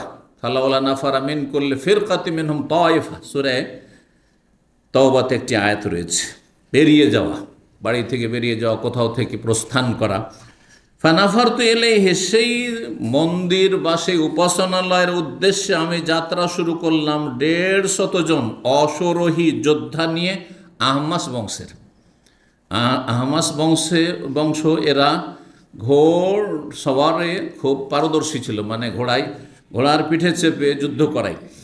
তো তাদের 150 জনকে আমি সাথে নিয়ে আমি রওনা দিলাম। তাআলা বলছে, সেখানে গিয়ে করলাম কি, ফাকাসার নাহু, সেটাকে ভেঙে চুরমার করে দিলাম। ওয়াকাতাল নাম মান ওয়াজাদনা ইনহু, যারা সেখানে প্রতিবাদ করার জন্য এসেছিল, প্রতিরোধ করার জন্য এসেছিল, যাদেরকে বললাম তাদের সবকে হত্যা করলাম। ফাতাইনাহু, তারপর রাসূলুল্লাহর কাছে মদিনায় ফিরে আসলাম। ফাআখবারনাহু, তাকে এসে এই সুসংবাদ দিলাম যে আপনার ওসিয়ত নির্দেশ পূরণ করে দিয়েছি, আর শিরকের আস্থানাকে চূর্ণ বিচূর্ণ করে দিয়ে চলে এসেছি। ফাদা আলানা ওয়ালি আহমাস, তখন নবী আমাদের জন্য দোয়া করেছিলেন এবং আহমাস বংশের লোকের জন্য দোয়া করেছিলেন। জি, তো এটা কার কাজ? সরকারের কাজ, পাবলিকের কাজ না। আবার এই নয় যে আপনারা গিয়ে শুরু করে দেবেন। কার কাজ এটি? এই জন্য আজকাল এই প্রশ্ন করে, কারণ কিছুদিন আগে যে পরিবর্তন ঘটলো সেই পরিবর্তন অনেকে গিয়ে মাজার ভাঙছেন। পাবলিকের জন্য মাজার ভাঙা জায়েজ নয় সরকারের সমর্থন ছাড়া। কারণ সরকারের সমর্থন ছাড়া যদি আপনি মাজার ভাঙতে যান তাহলে সেখানে হতে পারে মাজার ভাঙতে গিয়েছেন আপনি, ধরেন আপনার সাথে 100 জন 200 জন, আর সেদিকে 5000 এসছে, তখন কি হবে? যুদ্ধ হবে না? হবে না? দুই দিকে দাবিদার মুসলিম, ওরাও মুসলিম ওরাও মুসলিম। যেমন এই চিল্লাওয়ালারা মারামারি করে, এদিকে লা ইলাহা ইল্লাল্লাহ পড়েছে আর নারায়ে তাকবীর আল্লাহু আকবার পড়েছে, আর ওইদিকে আল্লাহু আকবার নারায়ে তাকবীর আল্লাহু আকবার পড়েছে, আর কি করছে? মুসলিম ভাইকে খুন করছে। এটা ইসলাম না? মোটেই ইসলাম না। টুপি দাঁড়িয়ে নিয়ে লজ্জা করা উচিত। জি, আল্লাহ হিদায়াত দান করুক, তাদের অনিষ্ট থেকে আল্লাহ রক্ষা করুক। আর এইসব ফিতনা ফাসাদ শিরক বেদাত করার কারণে, এই বেদাতি ধর্ম কর্ম করার কারণে আর তৌহিদ সুন্নতের দুশ্মনী করার কারণে আল্লাহ আপোষে লড়িয়ে দিয়েছেন। জি, ভালো করে শুনে রাখেন, আল্লাহ হিদায়াত দান করুন। তো বলছেন যে রাসূলুল্লাহ সাল্লাল্লাহু আলাইহি ওয়াসাল্লাম দোয়া করলেন, তাহলে সমর্থন করলেন, নির্দেশ দিয়েছেন। কার নির্দেশ ছিল? সরকারের নির্দেশ ছিল। তাহলে সরকার নির্দেশ দেবে, কাকে নির্দেশ দেবে? সরকার তাদের সেনাবাহিনীকে নির্দেশ দেবে, প্রশাসনকে নির্দেশ দেবে। আর পাবলিক গেলেন, ভেঙে দিলেন। আর ওইদিকে সরকারের লোক এসে আপনারা ভালো মানুষ কিন্তু একটি খারাপ করার কারণে আপনাদেরকে উঠিয়ে নিয়ে চলে গেল, আর ওই মুশরিকগুলোকে ছেড়ে দিল। হইতে পারে সেটা, আর হচ্ছে সেটা। সুতরাং আইন হাতে নেওয়া জায়েজ নয়, এটি কথা খুব সহজে জানা আছে। আইন হাতে নেওয়া জায়েজ নয়, যদি আইনের সমর্থন থাকে তাহলে তখন জায়েজ। জি, 22 নম্বর অধ্যায়, বাবু যিকর হুযায়ফা বিন ইয়ামান আল আবাসী রাদিয়াল্লাহু তাআলা। এই অধ্যায় হচ্ছে হুযায়ফা বিন ইয়ামান আবাসী রাদিয়াল্লাহু তাআলা আলোচনা, মানে মর্যাদা সম্পর্কে। 3824 নম্বর হাদিস বর্ণনা করছেন হিশাম বিন উরওয়া তার পিতা থেকে, তিনি আয়েশা রাদিয়াল্লাহু তাআলা আনহা থেকে বলছেন, কাল্লাম্মা কানা ইয়াউম উহুদিন, উহুদের যুদ্ধের দিন ছিল। হুজিমাল মুশরিকুন হাজিমাতান বাইয়িনা, সেই দিন কাফের মুশরিকরা মক্কার তারা পরাজিত হয়েছিল, সুস্পষ্টভাবে তারা পরাজিত হয়েছিল। ফাসাহা ইবলিস, তখন ইবলিস শয়তান কি করলো? একটি স্লোগান দিল, উচ্চ স্বরে চিৎকার করে বলল, এই ইবাদাল্লাহ, হে আল্লাহর বান্দারা। মানে মুসলিমদেরকে ইবলিস শয়তান কি করছে? বিভ্রান্ত করছে, ভুল মেসেজ দিচ্ছে। হে আল্লাহর বান্দারা, ওখরাকুম, তোমরা সামনের দিকে কাফেরদের পিছনে তেড়ে যেও না, পেছন দিকে ঘুরে দেখো, কারণ পেছন দিকে তোমাদের দুশমনরা তোমাদের পেছন দিক থেকে আক্রমণ করার জন্য আসছে। প্রথম দিকে কথাটি মিথ্যা ছিল। এই কথাটি কি ছিল? মিথ্যা ছিল। এই কথা শুনে তখন মুসলিম সাহাবাই কেরামগণ মুজাহিদিন তারা ভাবলেন পিছন দিক থেকে যদি আক্রমণ হয় তাহলে আরও মুশকিল। সামনে তেড়ে যাচ্ছে, ওরা তো পালাচ্ছে, তো পালিয়েই তো যাচ্ছে, যাক তাহলে ওদের তাড়া না ধাওয়া না করে এখন কি করি? পিছন দিকের কাফেরগুলোকে মারি। আসলে পিছন দিকে কোনো কাফের ছিল না, পিছন দিক থেকে আরও মুসলিমরা আসছে। ভাবছে এরাই হয়তো সেই কাফের দল। আর অনেকে চেনে না, সবাই তো সবাইকে চেনে না। তখন মুসলিমকে মারতে শুরু করেছে। এই ইবলিস শয়তানির কারণে দেখেন ইবলিস শয়তান কত বড় দুশমন, যুদ্ধের ময়দানও দুশমন। বুঝতে পারছেন না? হিতাকাঙ্ক্ষী দুশমন। হে আল্লাহর বান্দারা, কত সুন্দর কথা। হে আল্লাহর বান্দারা, হে মুসলিমরা, পিছন দিক থেকে দুশমন আসছে। পিছন দিকে দুশমন ছিল না, পিছন দিকে মুসলিমরা আসছে। যাতে মুসলিমকে খুন করে, তাহলে মুসলিমকে খুন করুক। চিল্লাওয়ালারা এক পার্টি আর এক পার্টি খুন করুক, এটা কে চায়? ইবলিস শয়তানে চায়। জি, এইরকমে যারা জঙ্গিরা কিন্তু কাফেরকে মারতে চায় না, মুসলিমকে মারতে চায়। মুসলিম দেশের অশান্তি সৃষ্টি করে, মুসলিম দেশে এরা বোমা পাতে করলো না বাংলা ভাইয়েরা? জি হ্যাঁ, এরা ফাসাদি, এরা জেহাদি না, এরা ফাসাদ সৃষ্টি করে, এরা অশান্তি সৃষ্টি করে। জি, আল্লাহ লা ইউহিব্বুল ফাসাদ, আল্লাহ কোরআনে বলছেন আল্লাহ কখনো ফাসাদ, বিশৃঙ্খলা পছন্দ করেন না।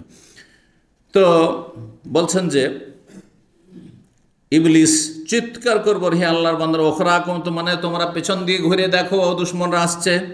ফারাজাত উলাহুম আলা, তখন সামনের দিকের লোকেরা কাফেরদেরকে যে তাড়া করে যাচ্ছিল তার পিছন দিকে ঘুরে আক্রমণ করা শুরু করলো। ফাজতালাদাত মা ওখরাহুম, পিছন দিকের লোকের সাথে এখন মুখোমুখি যুদ্ধ শুরু হয়ে গেল। কিন্তু কেউ কাউকে চেনেন না। এইদিকেও মুসলিমকে খুন করতে শুরু করলো, হত্যা করতে শুরু করলো, সব মারামারি শুরু হয়ে গেল। কাফের মনে করে। ফানাজারা হুযায়ফা, হঠাৎ করে হুযায়ফা রাদিয়াল্লাহু তাআলা আনহু দেখছেন যে পিছন দিকে আমার আব্বা আছেন আর আমার সাথী সঙ্গী সাহাবীরা আমার আব্বাকে মারতে যাচ্ছেন। সুবহানাল্লাহ, আমার আব্বা মুসলমান হয়ে গেছে কিন্তু তারা চেনে না আমার আব্বাকে। তো হুযায়ফা দেখছেন যে তার পিতা পেছন দিকে। ফানাদা, তখন সে চিৎকার করে বলছেন, এই ইবাদা, হে আল্লাহর বান্দারা, মানে হে আমার সাথে সঙ্গে মুসলিম ভাইরা, মুজাহিদিনরা, আবি আবি, ইনি আমার আব্বা, ইনি আব্বাকে মারিও না, তোমার আব্বাকে মারিও না।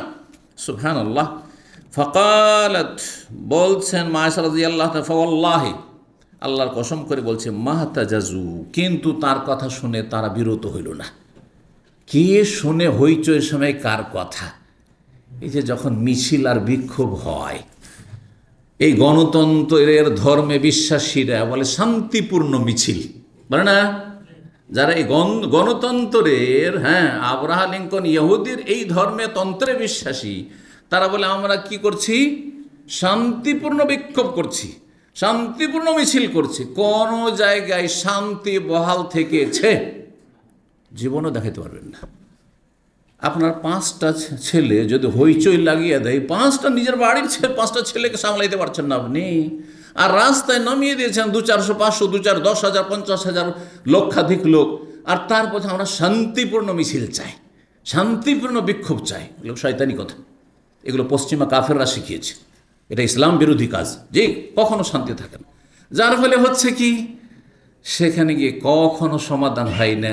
দেখা যাচ্ছে নিজেদের লোকেরা নিজেদের লোকের হাতেই তারা হতাহত হচ্ছে। জি, বলছেন যে তারা তো বিরত হইল না, হাত্তা কাতরে, এমন কি হুযায়ফার বাবাকে তারা খুন করেই দিল। কি মনে করে? কাফের মনে করে যে পিছন থেকে কাফের। আমরা তো শুনলাম যে পিছন থেকে কাফের আক্রমণ করে আসছে, কিন্তু কাফের চেনে না। ফাকালা হুযায়ফা তখন বললেন, তখন দেখলেন যে আমার বাবার লাশ পড়ে গেল, হত্যা করে দিল লোকেরা। গাফারাল্লাহু লাকুম, আল্লাহ তোমাদের ক্ষমা করে দিন। আপনাদের মতো হইলে, আমাদের মতো মূর্খ হইলে কি করতো? আমার বাপকে মারলে সাথে সাথে ওর লাশ ফেলে দিত, করতো না? করতো না? না না না, ফাসাদ, এই কাজ করলেন না। যাক, তুমি ভুল করেছো, তাই বলে যে আমি তার প্রতিক্রিয়া দেখাবো আর আমি গুনাহগার হব না, আমি জাহান্নামে যাব না। গাফারাল্লাহু লাকুম, আল্লাহ তোমাদের ক্ষমা করুন। কাল আবি, আমার আব্বা বলছেন, হেশাম বিন উরওয়া, হেশাম বলছেন তাই যে আমার আব্বা উরওয়া বলেছেন, ফাওয়াল্লাহ, আল্লাহর কসম করে বলছে, মা জালাত ফি হুযায়ফা মিনহা বাকিয়াতু খায়র, তারপর থেকে যতদিন পর্যন্ত হুযায়ফা রাদিয়াল্লাহু বেঁচে ছিলেন তার মধ্যে সবসময় অবশিষ্ট কল্যাণ ঈমান থেকেছে। তার মানে কখনো তিনি প্রতিক্রিয়া দেখাননি যে মারল কেন। আমি চিনি ওই লোকগুলোকে যারা আমার বাবাকে মেরেছে, আচ্ছা দেখবো তাহলে কোনোদিন। কখনো এই রকমের প্রতিক্রিয়া তিনি খারাপ কোনো প্রতিক্রিয়া দেখাননি, ধৈর্য ধারণ করেছেন। কারণ তিনি জানছেন যে আমার সাথী সঙ্গীরা, মুমিন ভাইয়েরা ইচ্ছা করে মারেনি। ওরা ভাবেছে যে হয়তো কোনো কাফের এসছে, আমরা তো শুনলাম যে কাফের আক্রমণ করে পেছন দিক থেকে, তো নিজেদেরকে রক্ষা করার জন্য তারা মেরেছে, কিন্তু ভুলবশত তারা মেরেছে। তাহলে বোঝা গেল, যদি কেউ গাড়ি চালাচ্ছে আর অ্যাক্সিডেন্ট হয়ে গেল, আর তারপরে ধরেন আপনার কেউ আপনজন প্রিয়জন মারা গেল, না, অন্যায় কাজ করেছে, গাড়ি চালাতে যান না, কেন গেছে? তা আপনার ভাই কেন চড়তে গেছে সে গাড়িতে? কেন তার গাড়িতে চড়তে গেল? তখন তো ফিরি চড়তে পেয়েছেন, সেই জন্য তার কোনো অসুবিধা নেই। কিন্তু এখন যেহেতু অ্যাক্সিডেন্ট হয়ে গেছে, না, এখন আমি এর কী চাই? ক্ষতিপূরণ চাই। আরে সে ইচ্ছা করে মেরেছে। বিষয়গুলি চিন্তা করার বিষয় রয়েছে। এই হাদিস থেকে শিক্ষা মনে রাখেন যে কারো গাড়িতে আপনি চাপলেন, অথবা আপনার প্রিয়জন, আপনজন, আত্মীয় স্বজন চাপলো, আর তারপরে দুর্ঘটনার শিকার হইল, হতাহত হইল, মরে গেল, না হয় আহত হইল, ক্ষতি হলো, ক্ষতিপূরণ চাই না, এই অধিকার আপনার নাই, সে ইচ্ছা করে মারেনি আপনাদেরকে। জি, তো এই বিষয়গুলি চিন্তা করার বিষয় রয়েছে। হাত্তা লাকি আল্লাহ আজ্জা ওয়া জাল, যতদিন পর্যন্ত তিনি দুনিয়াতে বেঁচে ছিলেন কখনো তিনি খারাপ প্রতিক্রিয়া দেখাননি, যতদিন আল্লাহর সাথে তিনি সাক্ষাৎ করেনি। অর্থাৎ দুনিয়াতে বেঁচে থাকেন তার খারাপ কোনো রকমের মন্তব্য শুনিনি, অথবা কোনো প্রতিক্রিয়া শুনিনি। সর্বশেষ একটি অধ্যায় রয়েছে আর একটি হাদিস রয়েছে। বাব যিকরে হিন্দ বিনতে উতবা বিন রাবিয়া রাদিয়াল্লাহু তাআলা আনহা। এই অধ্যায় হচ্ছে উতবা বিন রাবিয়ার কন্যা হিন্দ সম্পর্কে। নাম ছিল তার কি? হিন্দ। কিন্তু আমাদের দেশের লোকেরা কি বলে? হিন্দা বলে। আমাদের দেশের লোকেরা হিন্দ নাম রাখে না, কি রাখে? আরবরা এই দেশের নাম এখনও রাখে। আচ্ছা, হিন্দ কেন রাখে? হিন্দ মানে তো ইন্ডিয়া। আমার দেশের লোক ইন্ডিয়া কোন নাম রাখবে? বাংলাদেশের লোক রাখবে না, না? কেউ যদি রাখে আজকাল, আরে পরে ইন্ডিয়া নাম রেখেছে সে, হ্যাঁ? আর আরবরা এখনো, আরবদের বাড়িতে অনেক মেয়ের নাম কি আছে? হিন্দ। হিন্দ মানে তো ইন্ডিয়া, আল হিন্দ, হিন্দ মানে তো ইন্ডিয়া, ঠিক না? আরবিতে হিন্দ, ওইটাই ছিল ইন্ড। আর ইংরেজরা তখন ওটা কি করে দিল? হিন্দকে ইন্ড, আর ইন্ড থেকে ইন্ডিয়া। এটি হচ্ছে ইন্ডিয়ার রহস্য। যেমন দিল্লি, দিল্লি আছে না নেই? দিল্লিকে ইংরেজিতে কি বলা হয়? দিল্লি। ঠিক ওই রকম বিকৃত হয়েছে, ওই রকম হিন্দ হয়ে গেছে ইন্ড, আর ইন্ডিয়া তখন করে দিয়েছে। প্রত্যেক ভাষা, এক ভাষাতে আর এক ভাষায় গেলে ও রূপ চেঞ্জ হয়ে যায়, রূপ কী হয়ে যায়? পরিবর্তন হয়ে যায়। এটা ভাষার একটা অলংকার। যখন একটা আরবি বাংলায় যাচ্ছে, তখন ওই আরবিতে কিন্তু একটু ওর রূপটা পরিবর্তন হয়ে যাচ্ছে। হ্যাঁ, যেমন আমরা বলছি কী খবর, বলছেন না? কি খবর, খবরটা কি বাংলা ভাষা না ধার করা ভাষা? ধার করা ভাষা। কোথেকে ধার করেছেন? আরবি থেকে। খবর, খাবার, আরবিতে বলবেন কি? খাবার। খাবার মানে সংবাদ, বোঝা গেছে? আর ওইটা যখন বাংলা বলছেন, কি খবর বলছেন না? জি, ঠিক ওই রকম। তো হিন্দ আমাদের দেশের মানুষরা বিকৃত করে দিয়ে কী করেছে? হিন্দ। আচ্ছা, আরবরা হিন্দ কেন? প্রাচীন ওই যুগ থেকে, কিন্তু 1400 বছর আগে থেকে জাহিলিয়াতের যুগেও হিন্দ রাখতো। তারপরে মুসলিমরাও মেয়েদের নাম অনেকে হিন্দ রাখতো। এখনও অনেক মেয়ের নাম হিন্দ আছে, আরব দেশে আছে। কেন? রহস্যটা কি? না তারা হিন্দকে খুব ভালোবাসে সেই জন্য? শুধু আপনারা ঘৃণা করে না, আরবরা খুব ভালোবাসে হিন্দকে সেই জন্য নাকি? কিসের জন্য বলুন তো দেখি? প্রাচীন যুগের হিন্দের অর্থ কি ছিল? প্রাচীন যুগের হিন্দ মানে কি? অখণ্ড ভারত, ঠিক না? অখণ্ড ভারত হচ্ছে বর্তমান ভারত, পাকিস্তান, বাংলাদেশ, হ্যাঁ, নেপাল, বার্মা, ভুটান, সব, ঠিক কিনা? এটা বিশাল ভারত, আর ভারতবর্ষ কি বলা হয় এটাকে? ভারতবর্ষ। ভারতবর্ষ 1400 বছর আগে যখন এই দেশে মানুষ খেতে পেত না, মানুষের খাবার দাবার কি ছিল? হ্যাঁ, বকরি ছাগলের দুধ, আর না হলে খেজুর, পানি, আর না হলে বকরি ছাগলের গোস্ত আর উটের গোস্ত, ঠিক না? আর রুটি, মাঝে মধ্যে ওই সামদেশ থেকে যদি গম আসে তাহলে রুটি, না হলে রুটিও নসিব হইতো না। আর ভাতের নামই তো জানতো না, ঠিক কিনা? আর তখন ভারতবর্ষের লোকেরা এত সুখী, সব রকমের সেখানে ফসল আদি হয়, সব রকমের ফলমূল সেখানে পাওয়া যায়, বুঝতে পারছেন না? যার ফলে তারা মেয়েদের নাম রাখতো, হ্যাঁ, ফাল নেওয়ার জন্য, মানে শুভ কল্যাণ কামনার জন্য, যে মেয়ের নাম হিন্দ রাখলাম যাতে করে হিন্দ, ভারতবর্ষের মানুষরা যেমন সুখী, আমার মেয়েও ওই রকম কি হয়? সুখী হয়। এটা হচ্ছে রহস্য। হ্যাঁ, আজকের আমির কালকের ফকির। একসময় যারা আমির ছিল আজকে তারা কি হয়ে গেছে? ফকির হয়েছে। জি হ্যাঁ, কাউকে আমিরকে ফকির বানাচ্ছেন, ফকিরকে আমির বানাচ্ছেন। এটা হচ্ছে রবের দুনিয়ায়, হ্যাঁ, আল্লাহর আর কারখানাতে আল্লাহ রাব্বুল আলমিনের কাজ যা তিনি করছেন। জি, আর তাতে হেকমা রয়েছে। তো বলছিলাম হিন্দের কথা। হিন্দ বিনতে উতবা প্রথম দিকে নবী সাল্লাল্লাহু আলাইহি সাল্লাম এবং ইসলামের এই মহিলা কট্টর শত্রু ছিল। এত কট্টর ঘোর শত্রু ছিল যে রাসূলুল্লাহ সাল্লাল্লাহু আলাইহি ওয়াসাল্লামের চাচা যখন ওহদের ময়দানে শহীদ হলেন, কোন চাচা? হামজা রাদিয়াল্লাহু তাআলা আনহু সাইয়্যিদুশ শুহাদা, তখন তার বক্ষ চিরেছিল, বুকের ওপরে বক্ষ চিরেছিল, তারপরে কলিজা বের করেছিল। আরও যেসব কিস্সা কাহিনী আছে, হতে পারে সহি, কেউ কেউ বলেছেন যে দুর্বল, কিন্তু যেসব রয়েছে, মানে তার সাথে খুব নির্মম আচরণ করেছে, নির্মম আচরণ করেছে। কিন্তু আল্লাহ যাকে হেদায়েত করেন, বড় দুশ্মনী করার পরেও হেদায়েত হইতে পারে। কার নসিবে যে কখন হেদায়েত আছে বলা যায় না, ঠিক না?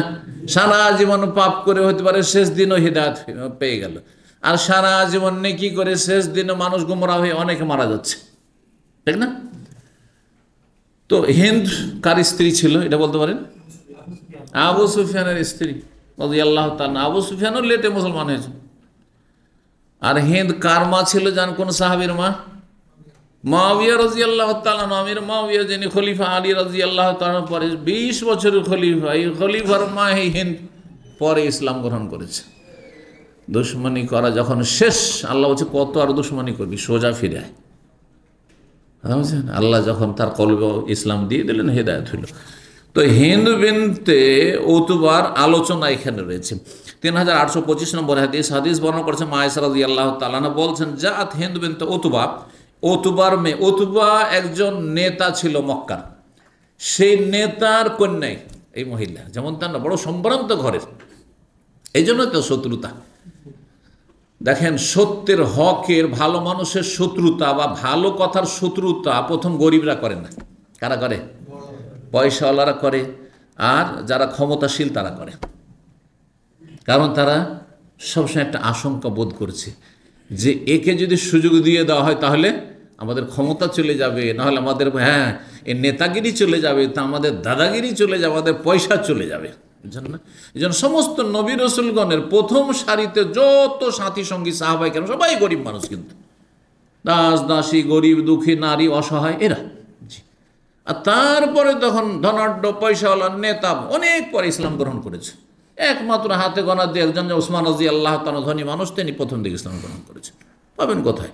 উতবা, শাইবা, রাবিয়া, ওয়ালিদ, এরা 14 গোষ্ঠী বড় বড় নেতা, আবু জাহাল, আবু লাহাব, যত বড় বড় নেতা অধিকাংশ কাফের হয়ে মারা গেছে। অধিকাংশ তারা কাফের, তাদের মধ্যে অহংকার কাজ করেছে। মানুষের মধ্যে অহংকার থাকলে আল্লাহ হিদায়াত করে না। আবার ফেরাউন ক্ষমতার অহংকারের জন্য ধ্বংস হয়ে কাফের হয়েছে, কারণ পয়সার অহংকারের কারণে কাফের হয়ে মারা গেছে। জি, এইভাবে হামান সে ছিল প্রধানমন্ত্রী কার? এই ফেরাউনের। তার ক্ষমতার অহংকারের কারণ, দাপটের কারণে সে ধ্বংস হয়েছে কাফের হয়ে। এই জন্য অহংকার মুক্ত যদি থাকেন তো আপনি কিছু পাপে থাকলেও আল্লাহ কখনো হেদায়েত করে দিতে পারেন, কিন্তু অহংকার থাকলে আল্লাহ হেদায়েত করবেন না। তো এই উতবার মেয়ে ছিল এই হিন্দ। বলছেন যে এই উতবার মেয়ে একদিন হিন্দ আসলো, এসে বলে, ইয়া রাসূলুল্লাহ, তার মানে ইসলাম গ্রহণ করেছে। ইসলাম গ্রহণ করেছে নতুন নতুন। তারপরে সে এসে মন্তব্য করেছে, তার মন্তব্যটি শুনেন। বলছেন, মা কানা আলা জাহরিল আরদ মিন আহলি খিবাইন আহাব্বা ইলাইয়া আন ইয়াজিল্লু মিন আহলি খিবাইক। এমন একটা সময় ছিল যে পৃথিবীতে, জাহরুল আরদ মানে ভূপৃষ্ঠে, ভূপৃষ্ঠ মানে জমিনের ওপর, সহজ ভাষায়, মানে পৃথিবীতে জমিনের ওপর এমন কোনো পরিবার নেই। আহলো খেবা, খেবা বলা হয় খিমাকে, আর খিমা মানে তাঁবু। তখনকার যুগে আরবরা অধিকাংশ কী করতো? তাঁবুতে বসবাস করতো, যার ফলে বলা হয়েছে তাঁবুওয়ালা। তাঁবুওয়ালা মানে পরিবার, একটা তাঁবুতে একটা পরিবার বাস করে। তো এই জন্য পরিবারের অর্থ করি।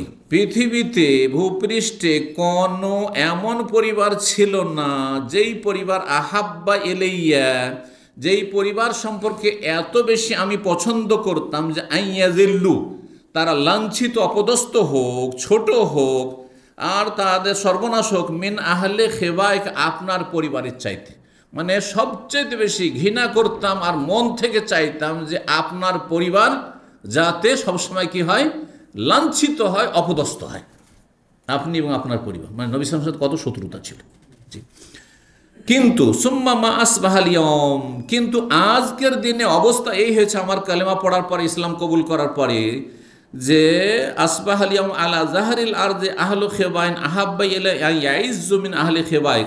আজকের দিনে ভূপৃষ্ঠে, দুনিয়ায়, পৃথিবীতে এমন কোনো পরিবার নেই যেই পরিবারের সম্মানিত হওয়া আমি বেশি ভালোবাসি, পছন্দ করি আপনার পরিবারের চাইতে। মানে আমার ইসলাম কবুল করার পরে এমন ইউটার্ন হয়েছে যে এখন চাই যে দুনিয়ার মধ্যে যত বাড়িঘর রয়েছে, যত পরিবার রয়েছে, সমস্ত পরিবারের মধ্যে আপনার পরিবার যাতে সবচেয়ে বেশি সম্মানের অধিকার হয়, মর্যাদার অধিকারী হয়। এই মন্তব্য করছেন এই ভদ্র মহিলা রাদিয়াল্লাহু তাআলা আনহা, সাহাবিয়া হয়ে গেছে পরে। কালা ওয়াইজান, আরও বলেছেন ওই মহিলা, ওয়াল্লাযী নাফসি বিয়াদিহি, সে আল্লাহর কসম করে বলছে যার হাতে আমার প্রাণ রয়েছে। বলছেন, কালা ইয়া রাসূলুল্লাহ। কালা মানে বর্ণনাকারী, এখানে বলছেন উরওয়া বলছেন বর্ণনাকারী, কসম করে যে সেই মহিলা এসে বল, হে আল্লাহ রসুল। তার স্বামীর নাম কি ছিল বললাম? আবু সুফিয়ান। বলছেন, ইন্না আবা সুফিয়ান রাজুলুন মিসসিকুন, আবু সুফিয়ান যে আমার স্বামী, সে হচ্ছে অত্যন্ত কৃপণ মানুষ। আবু সুফিয়ান পয়সাওয়ালা ছিল, আর নেতৃস্থানীয় নেতার জামাই তো নেতা, সেও নেতা ছিল, পয়সাওয়ালা ব্যক্তি ছিল। না হলে তো নেতা তো আর গরিব ফুটপাতিয়াকে মেয়ে দিবে না। তো কিন্তু এত কৃপণ ছিল, অনেক পয়সাওয়ালা আছে, খুব কৃপণ থাকে। তো এই আবু সুফিয়ানও খুব কৃপণ ছিল। স্ত্রী বলছে, তার স্ত্রী চাইতে বেশি কে জানে, ঠিক না? তা আবু সুফিয়ান আমার স্বামী রাজুল মিসসিকুন, মিসসিকুন মানে বাখিলুন, আরবিতে কৃপণের আরবি কি? বাখিল। তো এখানে মিসসিক মানে আমসাক আমসাক আমসেক আমসেক মানে কি? ধরে থাকো, একবার মুষ্টি বেঁধে থাকে, এমন কৃপণ। একবার মিসসিকুন, একবার কৃপণ। আমার স্বামী খুব কৃপণ আবু সুফিয়ান। আমার খরচ দিতে চায় না, আমার কচিকাচা ছেলে মেয়েরা আছে, ওদের যথাযথ খরচ দিতে চায় না, অথচ অনেক পয়সা আছে। তাহলে সে মহিলা জিজ্ঞেস করছেন, ফাহাল আলী হারাজন, আমার কি কোনো পাপ হবে আন ওতেমা, যদি আমার বাচ্চাদেরকে খাওয়াই, মিরাল্লাযী লাহু, তার ধন সম্পদ থেকে, তাকে না জানিয়ে। যখন দরকার হয়, প্রয়োজন হবে টাকা পয়সার ছেলে মেয়েকে খাওয়ানোর জন্য, তখন আমি তাকে না জানিয়ে যদি টাকা পয়সা নিয়ে নিই স্বামীর, আপনার ব্যাগ থেকে, পকেট থেকে, তো এতে কি কোনো গুনাহ হবে? কাকে খাওয়ানোর জন্য? এ আল্লাহ, না আমার বাল বাচ্চাকে, আমার পরিবার পরিজন, আমার বাচ্চাদেরকে। কাল আল্লাহ, না, কোনো গুনাহ হবে না। তাহলে যদি, কিন্তু কতটা নিতে পারবেন? খরচ হবে 10,000 মাসে, আর স্ত্রী যদি 30,000 খরচ করায়, তাহলে জায়েজ হবে না। কিন্তু লাগছে 15,000, আর স্বামী কৃপণ দিছে 10,000, তাহলে 5,000 টাকা নিয়ে নিতে পারবেন। ভিতর গোপনে 2-4-5,000 লাগছে, এটি জরুরি, নিয়ে নিতে পারবেন। বলছেন লা, কোনো গুনাহ হবে না, কিন্তু ইল্লা বিল মারুফ, যথাযথভাবে সেটা নেবে। মারুফের আরেকটি অর্থ হয়, সেটা আরো স্পষ্ট, মানে সেইখানকার প্রথা হিসাবে নেবে। মানে আপনার গ্রামে সাধারণত আপনার মতো একটা পরিবারের ভরণ পোষণ কত লাগে? এখন বাংলাদেশের মহিলা, কোন মহিলা যদি বলে যে তুমি তো সৌদি আরবে থাকছো, সুতরাং আমাকে ভরণ পোষণ দিতে হবে সৌদি মহিলার মতো, চলবে? আরে সৌদি মহিলা মাসে 5,000 লাগতে পারে, তার 5,000 রিয়াল চাইবে, আপনার বেতনই 2,000 হয়তো, দেবেন কোথেকে? আপনি দেবেন আপনার গ্রামে যে খরচ লাগে।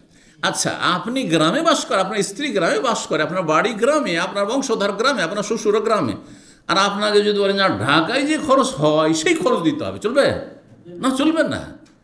এটা হচ্ছে মারুফ, মানে প্রথা হিসেবে। সেখানকার প্রথায় কত টাকা লাগতে পারে একজনের ভরণ পোষণে, ততটা দেবে। আর আপনার মতো যারা আর্থিক অবস্থা যাদের, তারা সাধারণত কতটা দিয়ে থাকে, এটা দেখতে হবে। আপনার গ্রামে হয়তো অনেক ধনী লোক আছে, সে অনেক বেশি দেয়। আপনার খুব গরিব লোক আছে, ও 5,000 টাকা দিয়েও সংসার চালায়, আর আপনি দিচ্ছেন 10,000, তো বলছেন না যে আর একজন 30,000 দেখো মুখের বাড়িতে, দেখো 30,000 খরচ করো, তুমি 30,000 দাও। না, আপনি ওই যেমন অবস্থা তেমন ব্যবস্থা করবেন আপনি। এই ছিল হাদিস। আর এখানে আজকের আলোচনা শেষ করছি। জাযাকুমুল্লাহ খায়রান। যেসব ভাইরা নতুন এসেছেন তাদেরকে আন্তরিকভাবে দাওয়াত দিচ্ছি যে আপনারা আসুন এবং এখানে উপকারী জ্ঞান অর্জন করুন। এতে হবে কি, আপনার ঈমান মজবুত হবে, আমল ভালো হবে, আর আল্লাহর হক যখন আদায় করবেন তখন বান্দার হক ভালো করে আদায় করবেন। আপনি নেক জীবন যাপন করবেন, তাতে শান্তি পাবেন, অশান্তি দূর হবে। দুনিয়া আখিরাতের অশান্তি থেকে আল্লাহ হেফাজতে রাখুন। জাযাকুমুল্লাহ খায়রান। ওয়া সাল্লাল্লাহু ওয়া সাল্লামা নবিয়ানা মুহাম্মদ ওয়া আলা আলিহি ওয়া সাহবিহি আজমাইন।